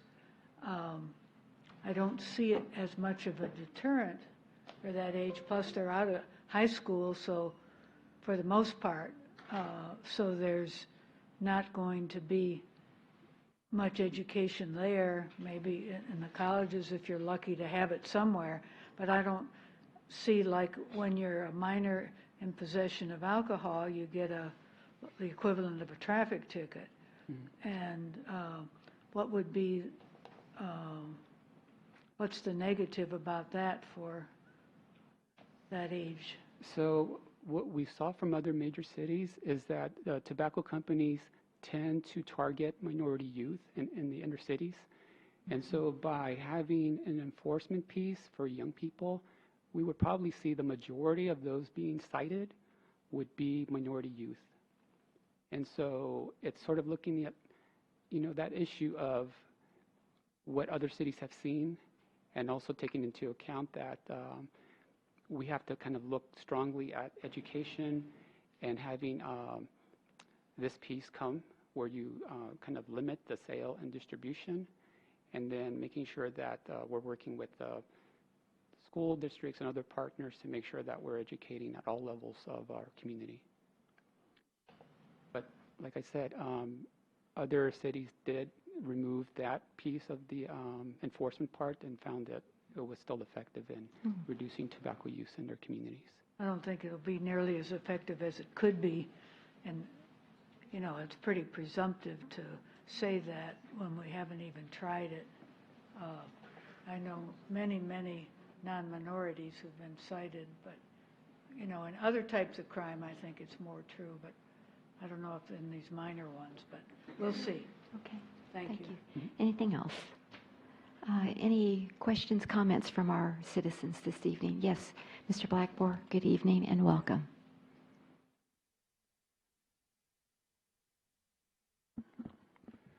My name is Richard Blackmore. I live in Forest Haven. I'm a resident of Leon Valley. I don't think you should even consider this ordinance at all. I've been waiting a long time for this to come up. Talk about surveys. No one called me. No one sent me a letter. No one's ever asked me about this. Talk about we got to go in compliance with San Antonio. Well, they're going to go outside the city. They'll go outside the county. County's not far. Just across. It's a couple miles down the road. Let me remind you, we have 17, 18-year-old men and women going to fight our country's battles, fighting for that flag that's sitting behind you. We have 18-year-olds that are voting. They should be able to determine if they want to buy cigarettes. They ought to be able to buy cigarettes. They ought to be able to buy alcohol, guns, the freedom of choice. And you shouldn't be making this choice for them. We're not in New York. This is Texas. This ain't California. This is Texas. This ain't Austin. This is Leon Valley, Texas. And this definitely in San Antonio. We're Leon Valley, Texas. Leave the age limit alone. They will debate it in Austin. Thank you very much. Okay. Thank you very much, Mr. Blackmore. Do appreciate your comments this evening. Anyone else? Yes, sir? I'm sorry. Are you a resident of Leon Valley? Brandon Gorham as of yesterday. You're a resident of Leon Valley? Yes, sir. Oh, okay. Where do you live? Well, right now, I'm looking for permanent housing. I'm in temporary housing in a hotel, long-term, relatively, for a month. Okay. So I can secure an apartment. All right. Our Mayor. Yes. He's not on your list that I'm aware of. I don't know what your name is. Yeah, the reason why I'm not on the list is because the police officer at the door required that my driver's license reflected that. But because it's such a brand new, it was my first day here yesterday, the license hasn't had time to reflect that correct information. That's why. And I have very short comments. Will I be allowed to speak?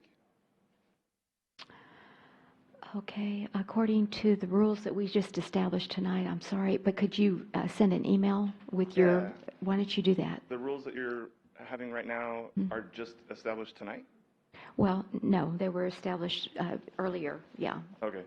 Well, I just want to agree with the other gentleman. Okay, very good. I just don't think the police should be involved in, what if you have someone who's addicted at 18, 19, 20, and they can't stop? Okay. And now they're in trouble because of the police. A misdemeanor means an arrest. Okay. Should the police ever be able to put their hands on All someone right. for this? Thank you. I certainly appreciate it. I think we got your message there. I appreciate that, sir. Thank you. All right. Anyone else? Okay. Then we will, Mr. Martinez, thank you so much. We don't have a vote tonight, but we appreciate your time and energy spent to communicate this ordinance to us. Thank you and have a good evening. All right. Moving then to ordinance number 8.3. There's all this action here. Okay. Let's see.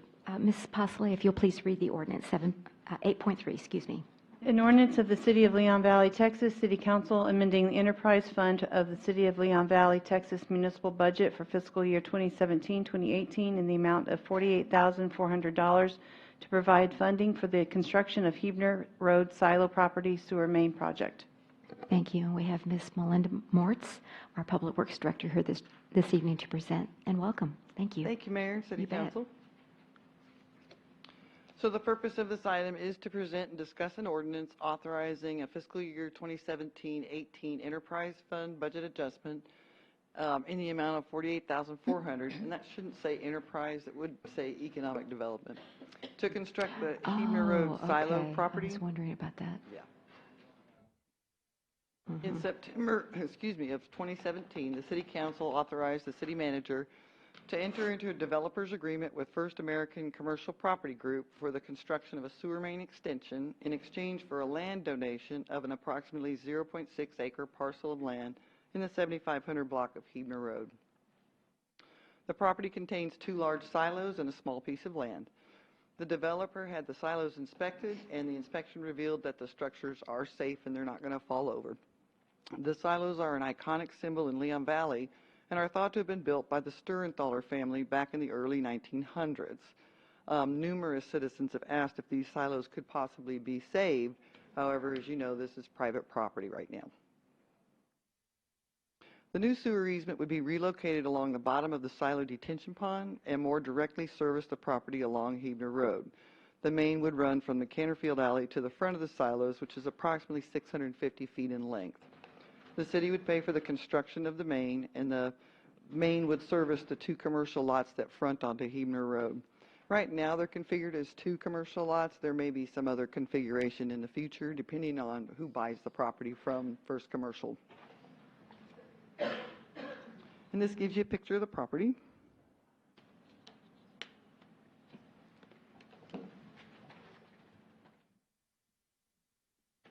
And so this is the current sewer easement that we have for, this was one big lot. And so now he wants to divide this in these 2. And so this would be the piece that's got the silos on them. And so the new sewer easement would run right through the bottom of that detention pond, up, and then over so that it services both those lots. The developer does not have a firm buyer at this time, and therefore I don't know what he's planning on constructing there, but the lots are zoned B2 retail and B1 small business. Constructing a sewer main to these vacant properties will increase the interest of buyers, as this cuts down on infrastructure costs, which are typically borne by the developers. They don't mind having to put infrastructure on their property, but it gets expensive when you have to go off property in order to bring those utilities to your lot. The estimated project cost to construct the 8-inch sanitary sewer line is about $48,400. A budget adjustment in the amount of $48,400 is requested from the Economic and Community Development Sales Tax, and then the funds would be placed in the enterprise fund. And this just gives you a showing of what those costs are made of. The Economic and Community Development Project funding line item currently has a balance of $59,587. On May 30th, 2018, the item was presented to the Economic and Community Development Advisory Committee to request the funding, and they kind of went all over the map with it. First, they made a motion to fund the entire amount with the stipulation that the funding only be granted when the developer submits site and or building plans for review by the city, but that motion failed for a lack of a second. The second motion was made to fund $10,000 towards the project in this fiscal year, and then have the City Council fund the rest of the project in the next fiscal year through our regular budgeting process. or have the request brought back to the ECD next year. You say the city wanted to only fund 30,000, they would fund the rest. That motion also failed for a lack of a second. A third motion was made to remand the request to City Council for appropriate budgeting in the next fiscal year, and then if the council needs more money for this project, they would reconsider the item for a portion of the funding. That motion did carry by a vote of 3-2 in favor.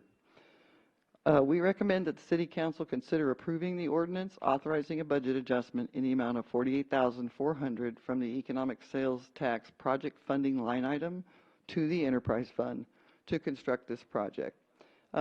Another consideration you could have is if they didn't want to take it out of the Economic Development Sales Tax Fund, it also can be taken from the Enterprise Fund. This is a sewer main. That third motion was, they didn't want to take it out of the ED fund, right? They wanted us to use it, take the money from another fund within the city's general fund? Not the general fund, it would be the Enterprise Fund. The Enterprise Fund. Yes, And ma'am. you're saying what's the balance in that, the 50? It's got right at 1.8 million in the Enterprise Fund. The Enterprise Fund. Right. Okay. The Economic Development Sales Tax Fund Was 58,000. that's a certain line item. It's a project funding line item, so it's not their balance. But that one was Yeah, that was back there, 58,000, I think. Mayor, Council, Melinda, I just have a brand new, if you go back to the recommendation page, just spoke with Chairperson Nazaroff, and we're going to have we're trying to make sure everybody's going to be here, but he wants to have a meeting July the 11th, which would be before the second read.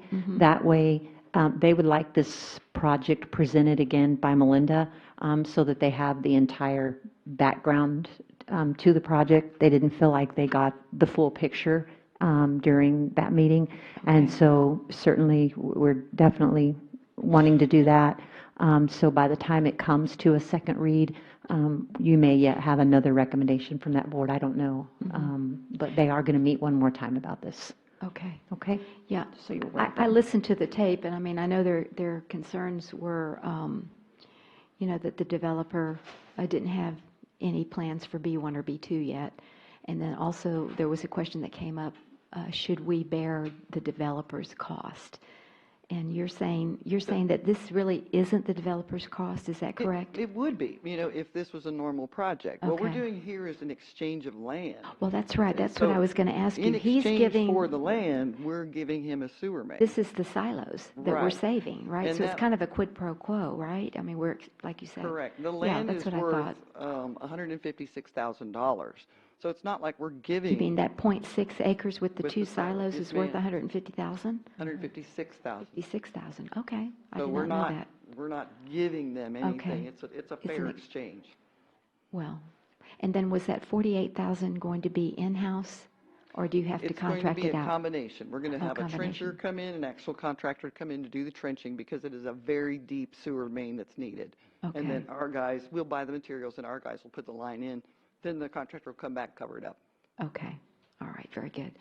I'm sorry, were you finished with Yes, your ma'am. presentation? Yes, Okay, good, as we started talking. Okay, is there any other questions? But thank you, Ms. Kinsler, I think that's a great idea to come get the ED, CD input, and then we can listen to that, the second read. So, Counselor Alcacer? We've gotten some suggestion that they may divide that into 3 properties. Will that, Is that right? if they do that, how will it be affected by the placement, since you're placing it for the purpose of 2? Do you see how this takes a jog right here? Uh-huh. And so if he was going to do 3, he'd have to figure out how much area, excuse me, is required for B2 retail properties and for B1 small business properties. But the split would be somewhere probably in here and maybe over here. So this line would service all 3. It's in the perfect place. But so once it's done, he has to worry about that part? That's his problem. Okay, all right, thank you. All right. Counselor Martinez, did you have a question, comment? Anybody else? I'm good. Okay, All well, right. very good, thank you. Thank you very much. I know this project's been pending for some time, so I'm glad to get this on the books. All right, thank you so much for your help in this matter. Okay, moving then to agenda item number 8.4. Ms. Pasley, would you please read the ordinance? Oh, Thank you. I get to read it. Yay. All right. Discuss and consider possible action on a resolution, that's right, appointing members and alternates to the Board of Adjustment, the Leon Valley Public Library, Board of Trustees, the Park Commission, the Tree Advisory, and the Zoning Commission. Ms. Posla, if you'll please continue, and welcome. Hello. Thank you. We're glad you're here. Thank you, me too. Not really. No, I am. Okay. So this item we do every 2 years, so it's that fun time again when you get all the applications for your boards and commissions that are coterminous with the mayor's appointments. Would you like to do these one at a time? I can go through the presentation and stop it per board, if Okay. you prefer. Why don't we do it that way? Is that all right with my colleagues? That's fine. One at a time. What I'd like to know for myself as I was going through it is just how many spots do we have open on the board Yes, ma'am. currently after we appoint everybody? That's my concern, so we can fill these. Correct. Yes, thank you. Yes, ma'am.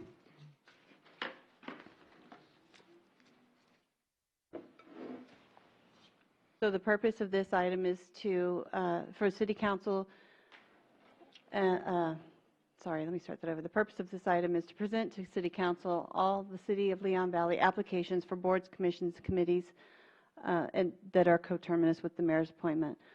On April 20th, 2018, I sent out an email to all the boards and commissions and committee members. I'm just going to say boards. Sure. Okay. All the board members who had terms ending with the mayor's term of 5/31/2018.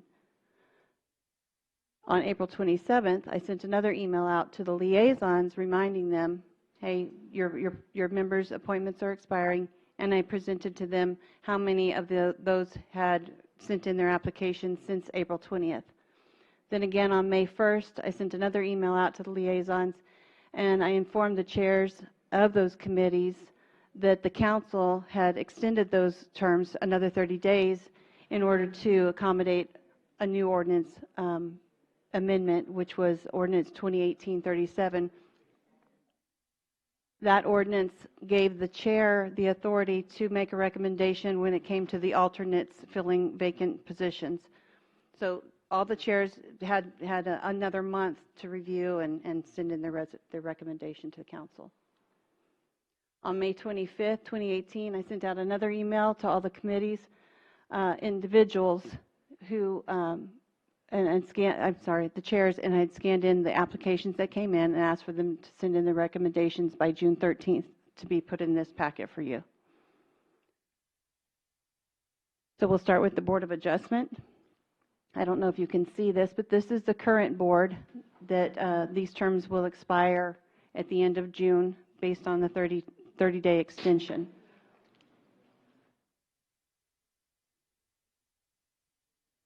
Oops, back. Did we go one more? I'm sorry. Oh, here we go. Okay, so the following applications were submitted. Stephen Mauser, Philip Riddle, Vivian Pankey, Albert Alcacer, Gail Monig, David Smith, and Geraldine Smith. These are the dates that these were received. All but two were received prior, I'm sorry, all but three were received prior to the deadline. I'm going to turn the light back on. So you have 5 positions, member positions to fill, and 4 alternate members to fill with the applications you were given. Mm-hmm.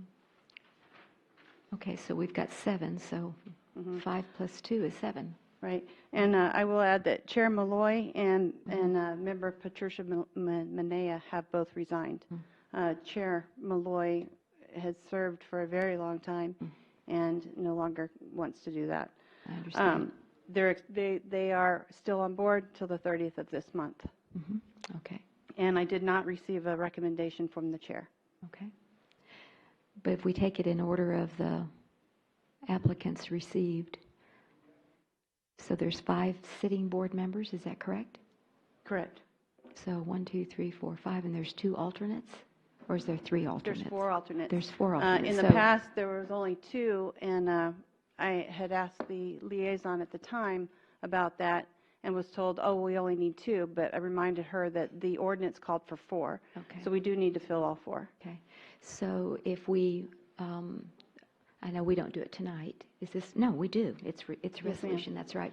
I keep going this Well, we second really need reading. to because if Second they reading have a and all case, this other then we stuff, have that's to be right. able to So hear if we it. did the 5 plus the 2 alternates, but then I make a note, we have 2 more alternates that we need to Correct. fill, then that's, yeah, I think, I mean, if these people want to serve, I want to appoint them personally, but what do y'all think?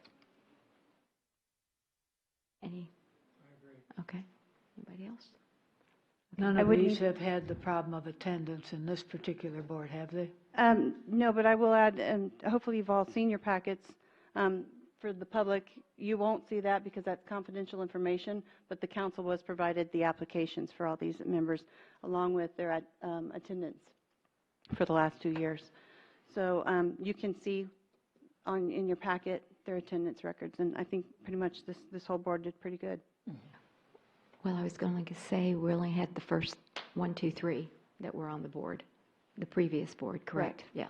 So the other ones don't have an attendance record yet. Right, we And- had Malloy, Mhm, Pankey, mhm. Mauser, Riddle, yeah.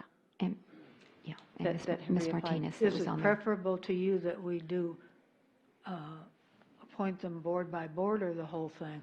I'd like to write them down, and then we can do them as read. I can read them back to you at the end if you'd like.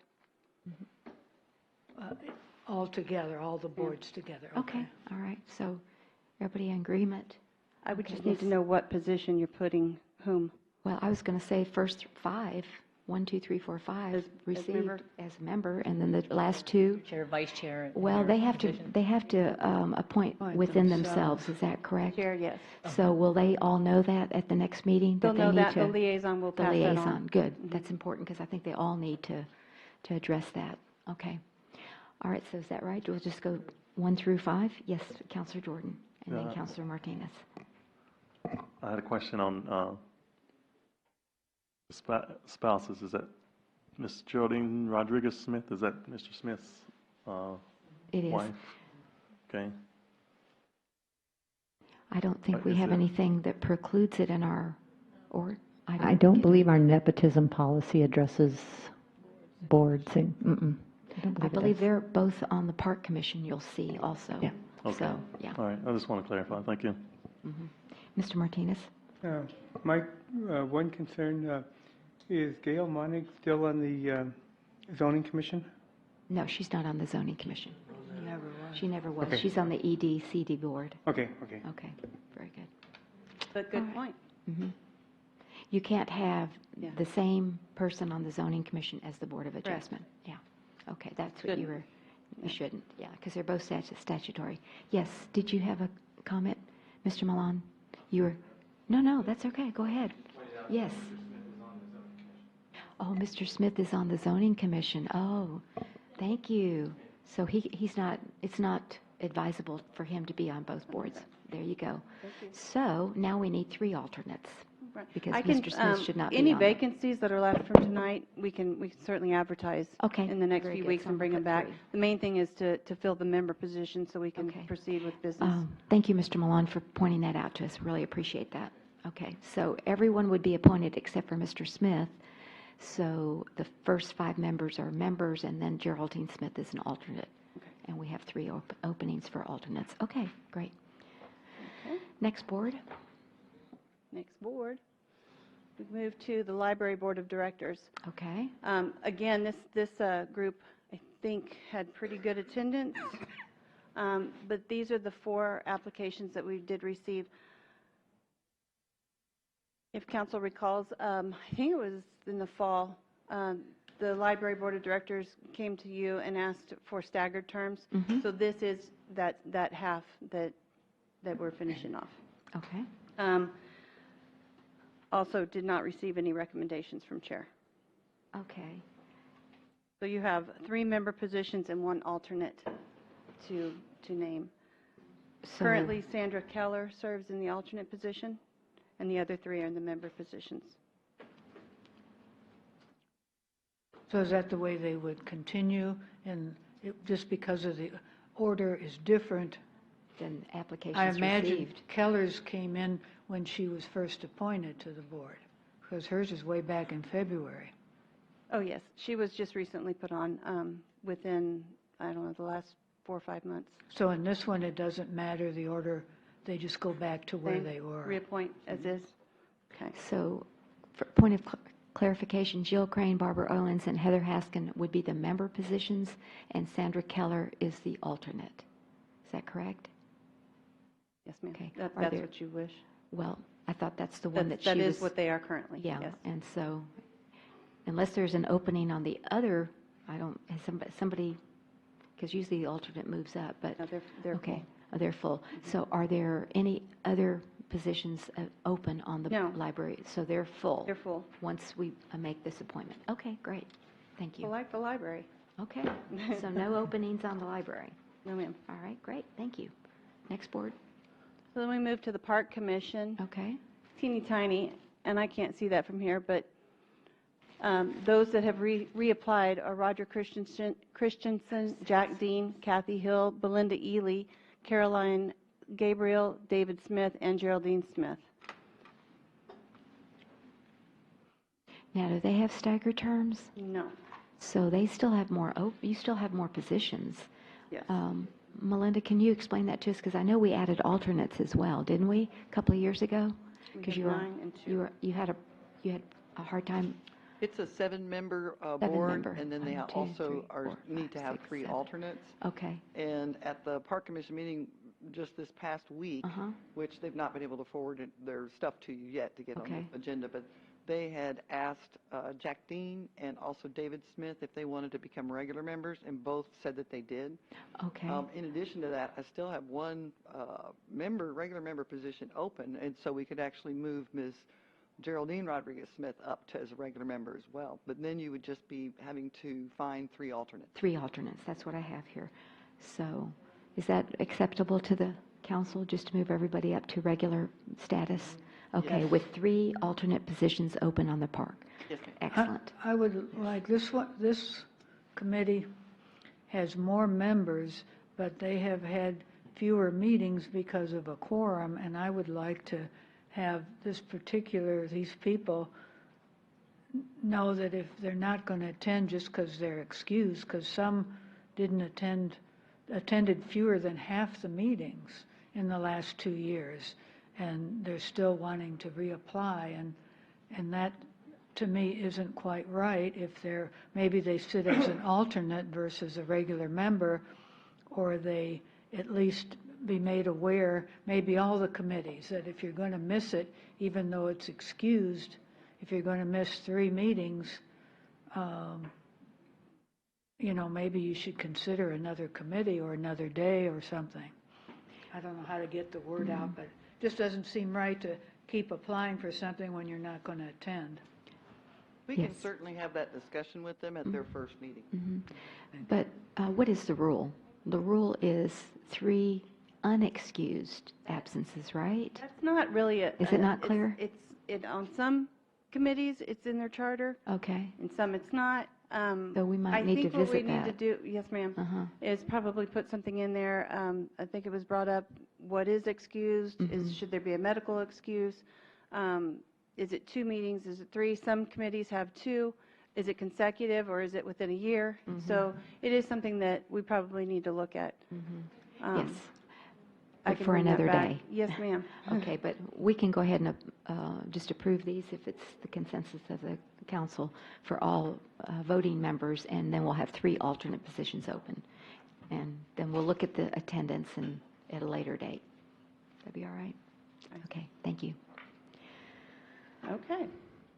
But I think if you have that discussion, Ms. Moritz, at your next meeting, then they're all aware of it, and because I know some people do have legitimate excuses, they really do. And we can stress that to the liaisons as they go into their new 2-year term. Okay, thank you. So then we go to the Tree Advisory Board.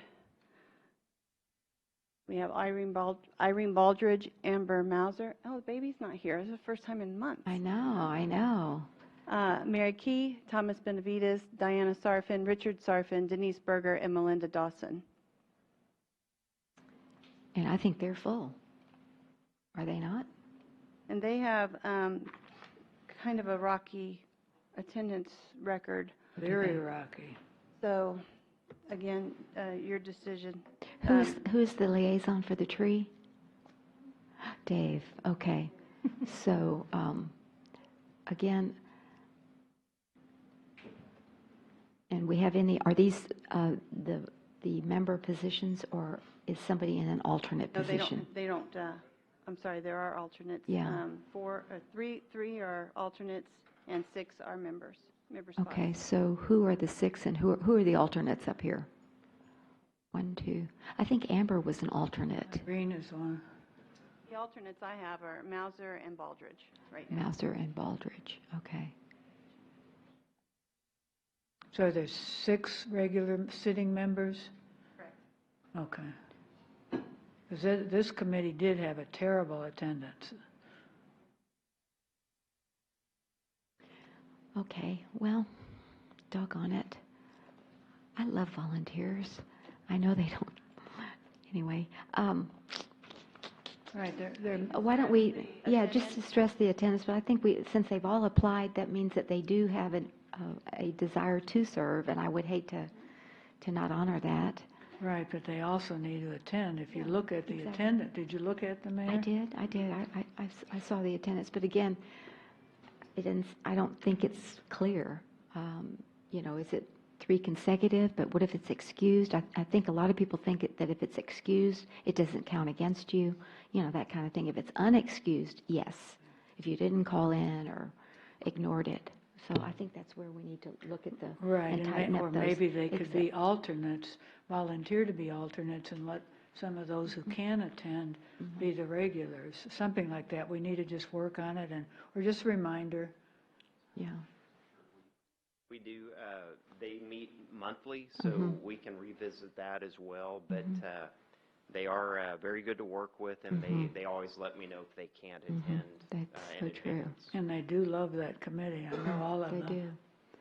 So we have 1, 2, 3, 4, 5, 6 board members, 2 alternates, Irene Baldridge, Amber Mauser, correct? And then do we have any other alternates? That's it. 6? We have 1 vacancy. We have 1 vacancy, so 1 alternate vacancy. That's what I wanted to know. Tree advisory, 1 alternate. Okay. Very good. Thank you. And the last one should be zoning. Reappoint Yes, everybody. Okay. reappoint everyone with the 2, because nobody from the Mary Key down, they've been on there since we began, I think, haven't they? I believe so. So they would continue in a alternate position. Okay. So last but not least is zoning, I think, right? That's our last one? 1 second. Writing them all down. Yeah.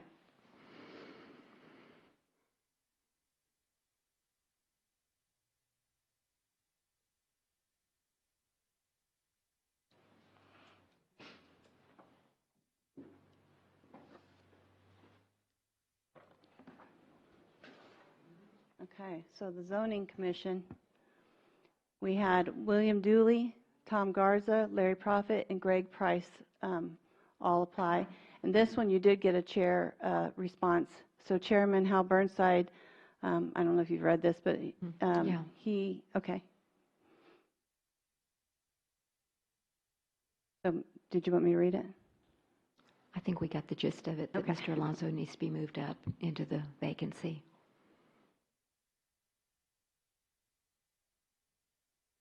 Okay. So with this board, we have a vacancy for Commissioner Place 1. Now, this one is to complete a term for somebody who's no longer on it. So that one has to have a separate term assigned to this resolution. And that term would expire 5/31/19 versus the others that are all going to be 5/31/20. Okay. But all these people will fill the positions that they're already in. Correct. Tom Garza and He's brand new. so he's not actually in a position, so I would need to know which one you want him to complete or to fill.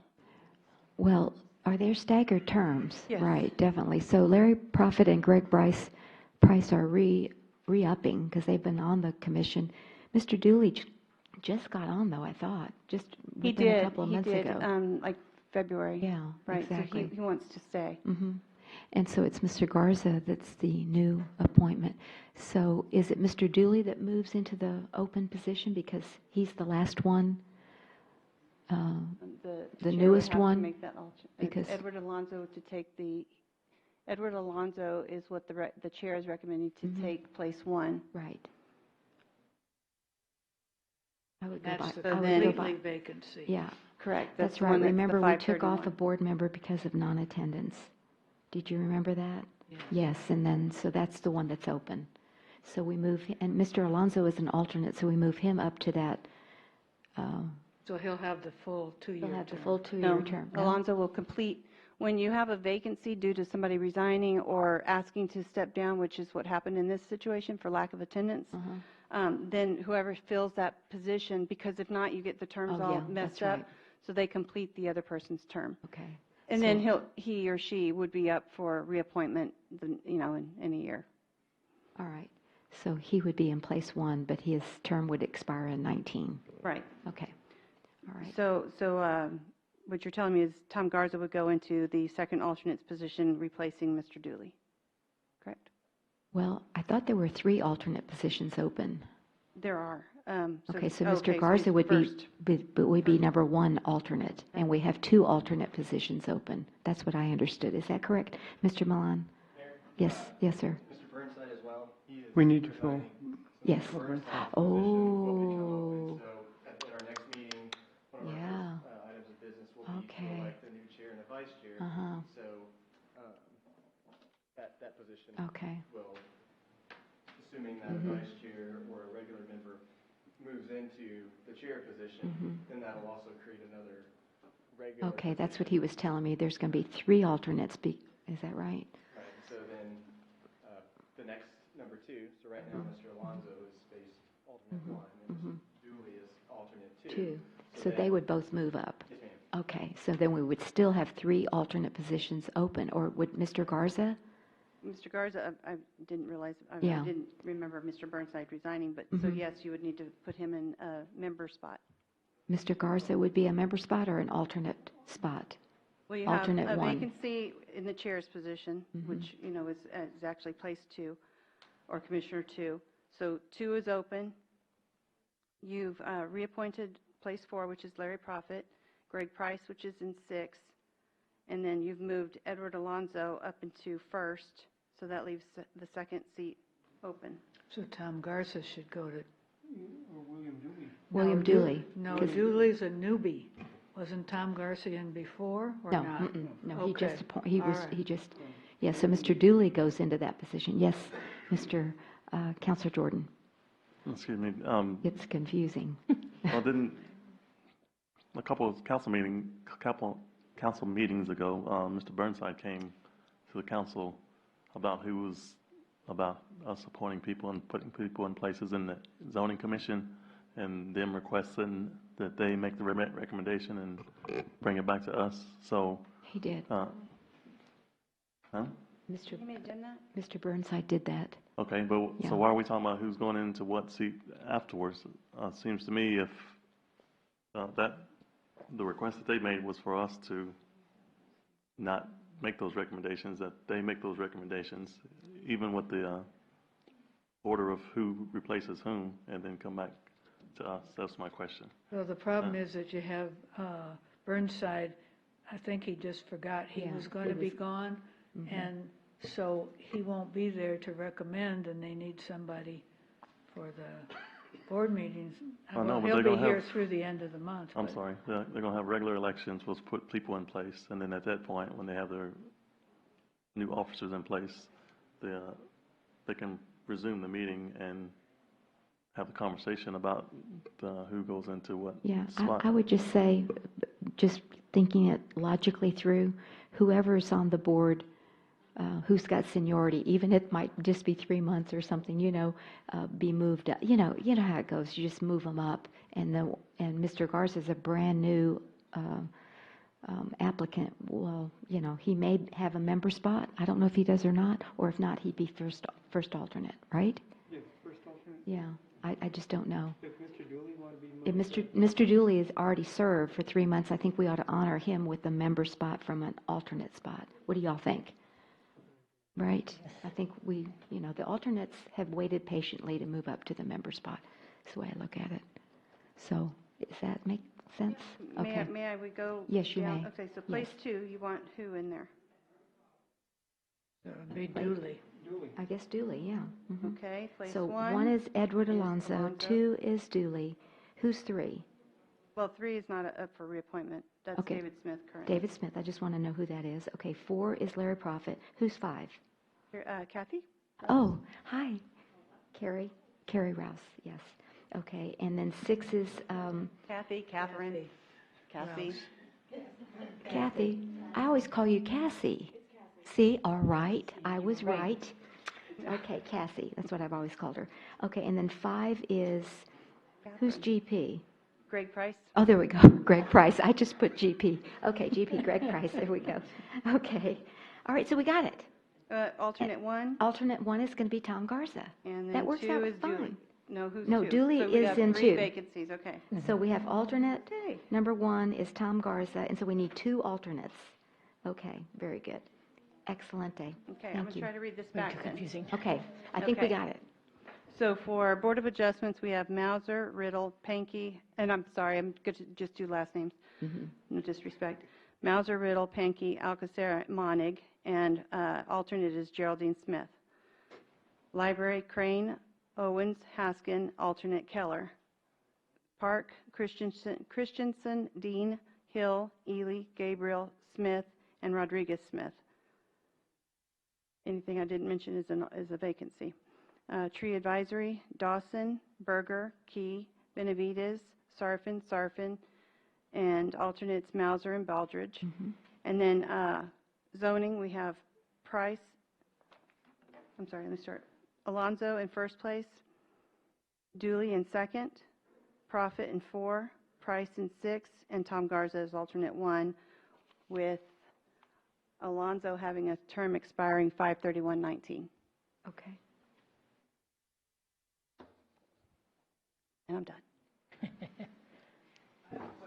Yes. Bolton on the Park Commission. We had, I thought we had removed her due to non-attendance. Oh, did she not reapply? She didn't reapply. I don't believe. Ms. Bolton, Ms. Bolton, I don't think she reapplied for Parks. They Did- just, Yes, her application is in your packet. Oh, okay. that's the only Too one that I many. didn't hear. Oh, okay. Thank you for picking that up. My error, I did not put it on there, but it was in your packet. And Yeah, I know, I'm I'm sorry, looking by It is that. on here listed as receiving her application. So we Okay, can go so back that to Park. means, Still have 2 member positions open and 2 alternates. so then we have 2 alternates on the Park Commission with the appointment of, And She's a board member. she's a board member, though. She Mhm. was just named vice Mhm. chair. Oh, she was? Okay. So Danielle Bolton is a regular member. So who's the alternates? know that she Who was is the vice chair. alternate? The alternates currently are David Smith and Jack Dean.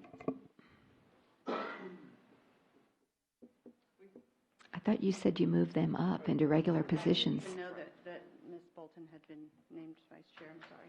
Yeah, that just came about with their last meeting, so y'all haven't gotten those recommendations yet. But with all them, you'll have 3 alternate positions open. Oh, we still will have 3 alternate positions open? Yes, ma'am. We will.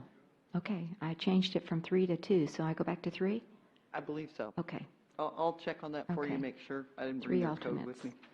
I think Okay. it's just 2. I thought it was just 2 because we had, 'Cause we didn't include Bolton. We I was did just in the look- packet. just I didn't know, put it but on the I was looking up PowerPoint, here. but It is listed on your cover sheet in your packet. Yeah. Sorry. Mhm. It was a long night. In fact, because Melinda, aren't there 7 members on that committee? And 2 alternates. And I think it's actually 3 alternates. Is it 3 But alternates? the problem is we now have 8 members, so Jack Dean has to go back to being an alternate. Yeah. Mm-hmm. Yeah. Because he was appointed last. Okay, I have Huh. 6 that are regular members right now. Who's that? And that would be Christensen, Gabriel, Hill, Taryn, Bolton, and Geraldine Rodriguez Smith. Okay, but Taryn didn't reapply. Ah, okay, so there's the vacant. Yeah. There's the vacant. There's the vacancy. Okay. Okay. So we're good. And Benet didn't reapply. Yeah. So And Jackie Walton resigned. she resigned. Okay. She moved out of Leon Valley. Did she really? I did not know that. Okay. So can you please repeat who's on the Park Commission? Just so we know, we're all on the same page. So it would be Roger Christensen, Carolyn Gabriel, Kathy Hill, Danielle Bolton, David Smith, Jack Dean, and Geraldine Rodriguez Smith. Oh, you forgot somebody. Yeah, you forgot somebody. Belinda Ely. Oh, Yeah. Belinda Ely. See, this is hard. See, that's why I'm saying we got to do it again. Okay, So, yeah, Jack Dean Jack needs Dean's to going be to have the to be the alternate again. Yeah, he can't be moved up because everybody else has served longer. Is that correct? So Yes. Jack Dean is an alternate, and so we have 2 alternate positions open, not 3. There we go. We got it. So 2. All right. Excelente. Good. I'm glad we hashed that out. Oh, and thank you for checking that error. Oh, boy, on Danielle Bolton. Wow, that would have been not good. So, okay. So, everybody clear? And so may I have a motion to approve? I so move. Right. With all the changes and all the recommendations, that we keep them as presented. I'll second that. All right. We have a motion by Councilor Alcacer and a second by Councilor Martinez to approve the members of the committees as presented. Any further discussion? All those in favor say aye. Aye. Any opposed? The motion does carry. Thank you. Mayor, Yes. if it's okay, once I get this resolution filled in, I'm probably Uh-huh. going to send it to all of you. If you see something out, just let me know before you sign it. Before I sign it, I won't sign it tonight, I promise. Yeah, I won't do it tonight. I know sometimes we try to beat each other on signing. I'm not doing it tonight. Before midnight. Ordinances, yes. Yes. Okay, at the request, agenda item number 8.5, at the request of the city attorney, she has requested that we pull this agenda item for a later date. Moving then to agenda item 8.6, presentation of the municipal water supply project. We have David Demline, our Assistant Public Works Director, and this is regarding the $2 million debt that we took out about 2 years ago for the 2 new water wells, and you're going to give us a summary. So it's excellent. Thank you. Thank you, Mayor and Council.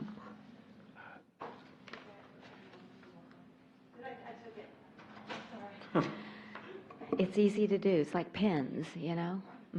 You grab it and just run with it.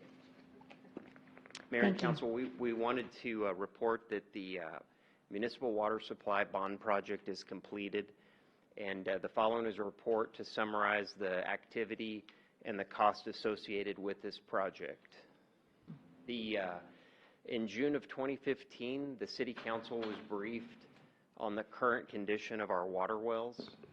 The Grass Hill water well was experiencing more frequent positive samples, as you recall, of pre-treated water. This was not in our distribution system, but it was at the well site. Likely cause was due to a hole in the casing located about 37 feet in depth. And at the Hebner water well, the televised recording indicated that there were several holes near the base of the casing, and it was in danger of collapsing as well. The emergency interconnection that we had with SAW was on a 8-inch line, and so it was unable to maintain required pressure for our entire system. So the City Council directed us, staff, to move forward with a plan to plug and abandon our existing wells, drill 2 new wells, and construct a new emergency interconnection, SAW connection. An RFP process was initiated, and Southwest Engineers was selected as the project engineer. They developed the project plans and secured permits and assisted with the bid package and construction phases. The project geologist was Mr. Kaveh Korzad with Wet Rock. The well drilling was handled by Hydro Resources. The construction was handled by J&K Utilities. The project began in 2016 and was completed in 2018. And the summary of work is the first item that we started with was the SAWS emergency interconnect, because we wanted to ensure that we did have water in case of an emergency. And so we worked with SAWS on the plan review and the permit approval. The new interconnection is located at Grass Hill well site. It is capable of servicing the entire city because we were able to tap their existing 30-inch water main that runs along Bandera Highway. And we were able to bring that into our station, which goes directly into the ground storage tank. And so we have the ability to pump directly into distribution after that, if we were to need to use that. The next step was to drill the new well at Grass Hill. And of course, this is located at 6210 Grass Hill. It is 600 feet in depth, 413 feet of 16-inch casing, constructed in 2017. We did upgrade the electrical service with CPS. It does include a variable frequency drive, which is much more energy efficient and less wear and tear on the well motor.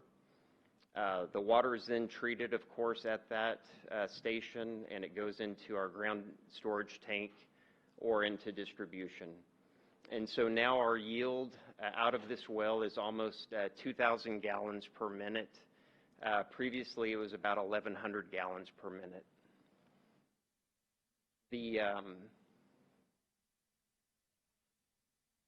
So then the next step was to plug and abandon the old well at that location and also remove the electrical panel. So the next phase was to move over to the Hebner well site and begin the drilling of that new well. Very similar, 600 feet in depth, constructed in 2017. Very similar as far as the type of motor, the size, and this well also gives us close to 2,000 gallons per minute versus 1,000 that we were getting. So now we've basically doubled our yield out of these wells, so that's really a great thing. Then we plugged and abandoned the old well, and that was the last phase of the project. In terms of fiscal impact, as you know, the general obligation bonds were $2 million. The total project cost, we're currently at $1.656 million. That leaves a balance of $343,484. We did have an increase on the project of $141,593. And those are reflected in 5 change orders that were mainly at our Grass Hill well site. We had some site limitations, and we had to work with CPS on basically moving the electrical service over. And then also on the SAWS interconnection was very deep. That line runs almost 25 feet in depth. So just the pit was really, it had to be constructed, and we had to be very careful about the depth of that area. The other thing that we did is we upgraded our SCADA system, which stands for Supervisory Control and Data Acquisition, SCADA for short, and that's our automated system that, so our wells are basically, our system is it's derived on level. So the wells will communicate back to the well pump when it needs to kick on if it's low and when it needs to turn off. So we were able to upgrade our system And we also have the ability now to, we can monitor the system from our houses in the field. We can pull that up at any time and look at the scenarios that we have. And so it's really a great upgrade that we have. The remaining balance would be used to rehabilitate the ground storage tank that's at the Grass Hill Station. That's the 750,000 gallon tank. We have an estimated cost of $252,000 for that project. We expect to begin the work in the winter months during our lower demand, so December, January timeframe. The funds remaining would be put towards the rehab of the Grass Hill elevated storage tank, which is at that location as well. So they've both kind of received a fair rating, if you will, with some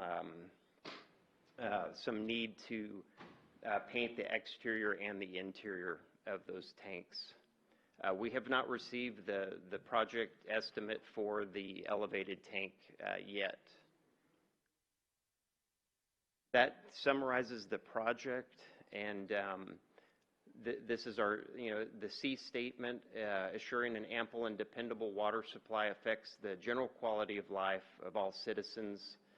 Improvements to our water utility helps us maintain infrastructure, which may encourage relocation. The new water wells and emergency interconnection ensure an adequate water supply at all times. Environmental, more efficient variable frequency drives on our water well motors reduces the amount of electrical energy. And so that concludes the report, and I'd be happy to answer any questions, Mayor. Oh, okay, very good. I just had a clarification. The 1.656 million, that included the emergency connection and the 2 wells, all of the change orders and the SCADA system? Yes, Mayor. That's Yes, ma'am. everything. And so, okay, then the balance, I understand, is going to be used for the storage tanks. Yes, that is correct. And we just got word from our project engineer that there'll be a little charge left for, they're working on a hydraulic model of the system. And so I think that amount is about $4,500. But that will really help us look at the future of our system and help us kind of determine, we had talked earlier today about the Marshall tank. The Marshall tank, yeah. Kind of our options on that, if 80, we can take it 80-something offline. years old is what I heard. 1937? Yes. Is that right? That's correct. It's a very old tank that we have to look at as well. Boy, I'm really glad to see those numbers as far as the water pressure being increased so significantly because Yes, of the that- 2 new wells, because I know the Ridge had problems with water pressure, and so hopefully you've seen an improvement. I think Councilor Jordan. we've taken some measurements over there, and it seems to have improved maybe about 5 to 6 psi. Okay. But just the advantage of having that by doubling our yield out of those wells, it's just a lot less wear and tear on those motors. We can fill up our tanks a lot quicker, and and the emergency interconnection is what we were really excited about because, that's we have the ability to fill up the ground storage tank really quickly, assuming SAWS has water, which I don't foresee any problems with that. But we have tested it out just to make sure it was operational, and it works great. So we're real excited to have that. Okay. Wonderful. Yes. Okay, Councilor Alcacer.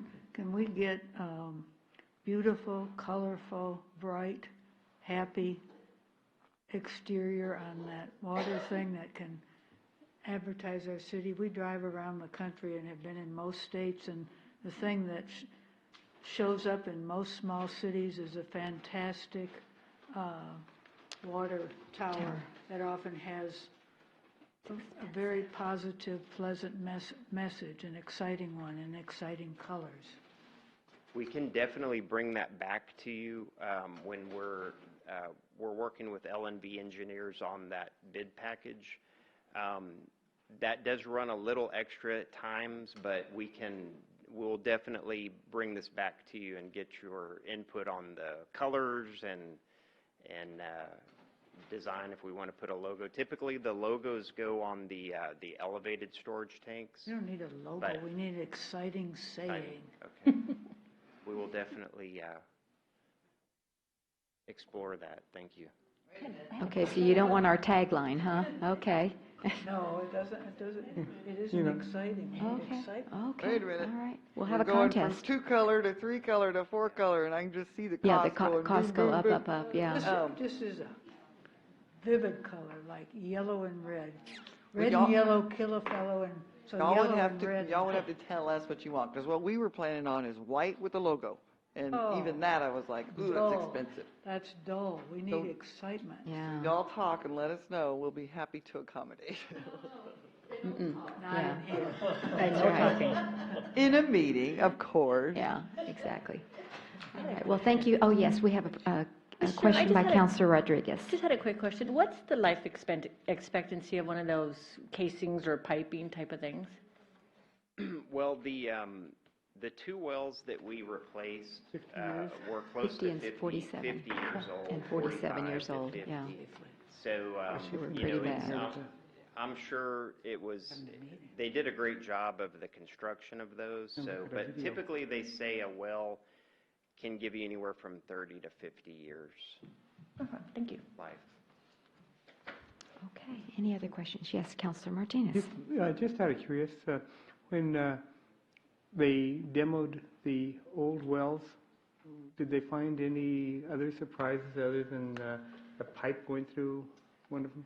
Well, that's a very good point, Counselor. They actually told us that the Hebner well was probably very close to having a serious problem, such as a collapse. You or were so lucky. So we really got our money's worth out of that well, but the casing was in pretty bad shape. The Grass Hill well, they didn't really report much on that one, but they did tell us that it was time to be replaced. That's for sure. The Hebner well. Okay, thank you. Thank you. Okay, thank you. I was just sharing with Counselor Rodriguez, it was former city manager Hank Brummett who came in as an interim. It's the first thing, he called me like at 9 o'clock at night and said, Mayor, we got to do something about those water wells. I'm like, okay. I mean, it was just out of the blue. But he had that institutional knowledge and just knew that we had to do something about it. So I thank you, Mr. Brummett. And a lot of So- people complained about doing this, but as we can see, one of them was about probably to go down, right? Yes, sir. Yes, Dr. That's what I Edwards, said. that's correct. I think the timing of this was very key, and Very so astute. we're in great shape for a long time. Okay. Well, thank you for that report. I appreciate it. I had requested that, and so I appreciate y'all putting together all the figures. Thank you. Okay. Then we're moving to citizens to be heard. Any residents that would like to address the council at this time, please come forward, or businesses, or, all right. Seeing none, then if there's no objection, we'll move for adjournment at 8:35 p.m., 8:35, I'm writing down 8:35 on June the 19th, and we'll stand adjourned. Okay.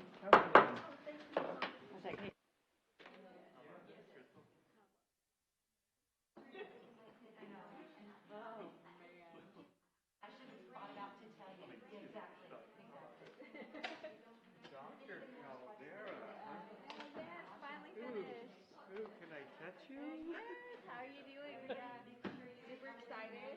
Congratulations. Thank you. I know.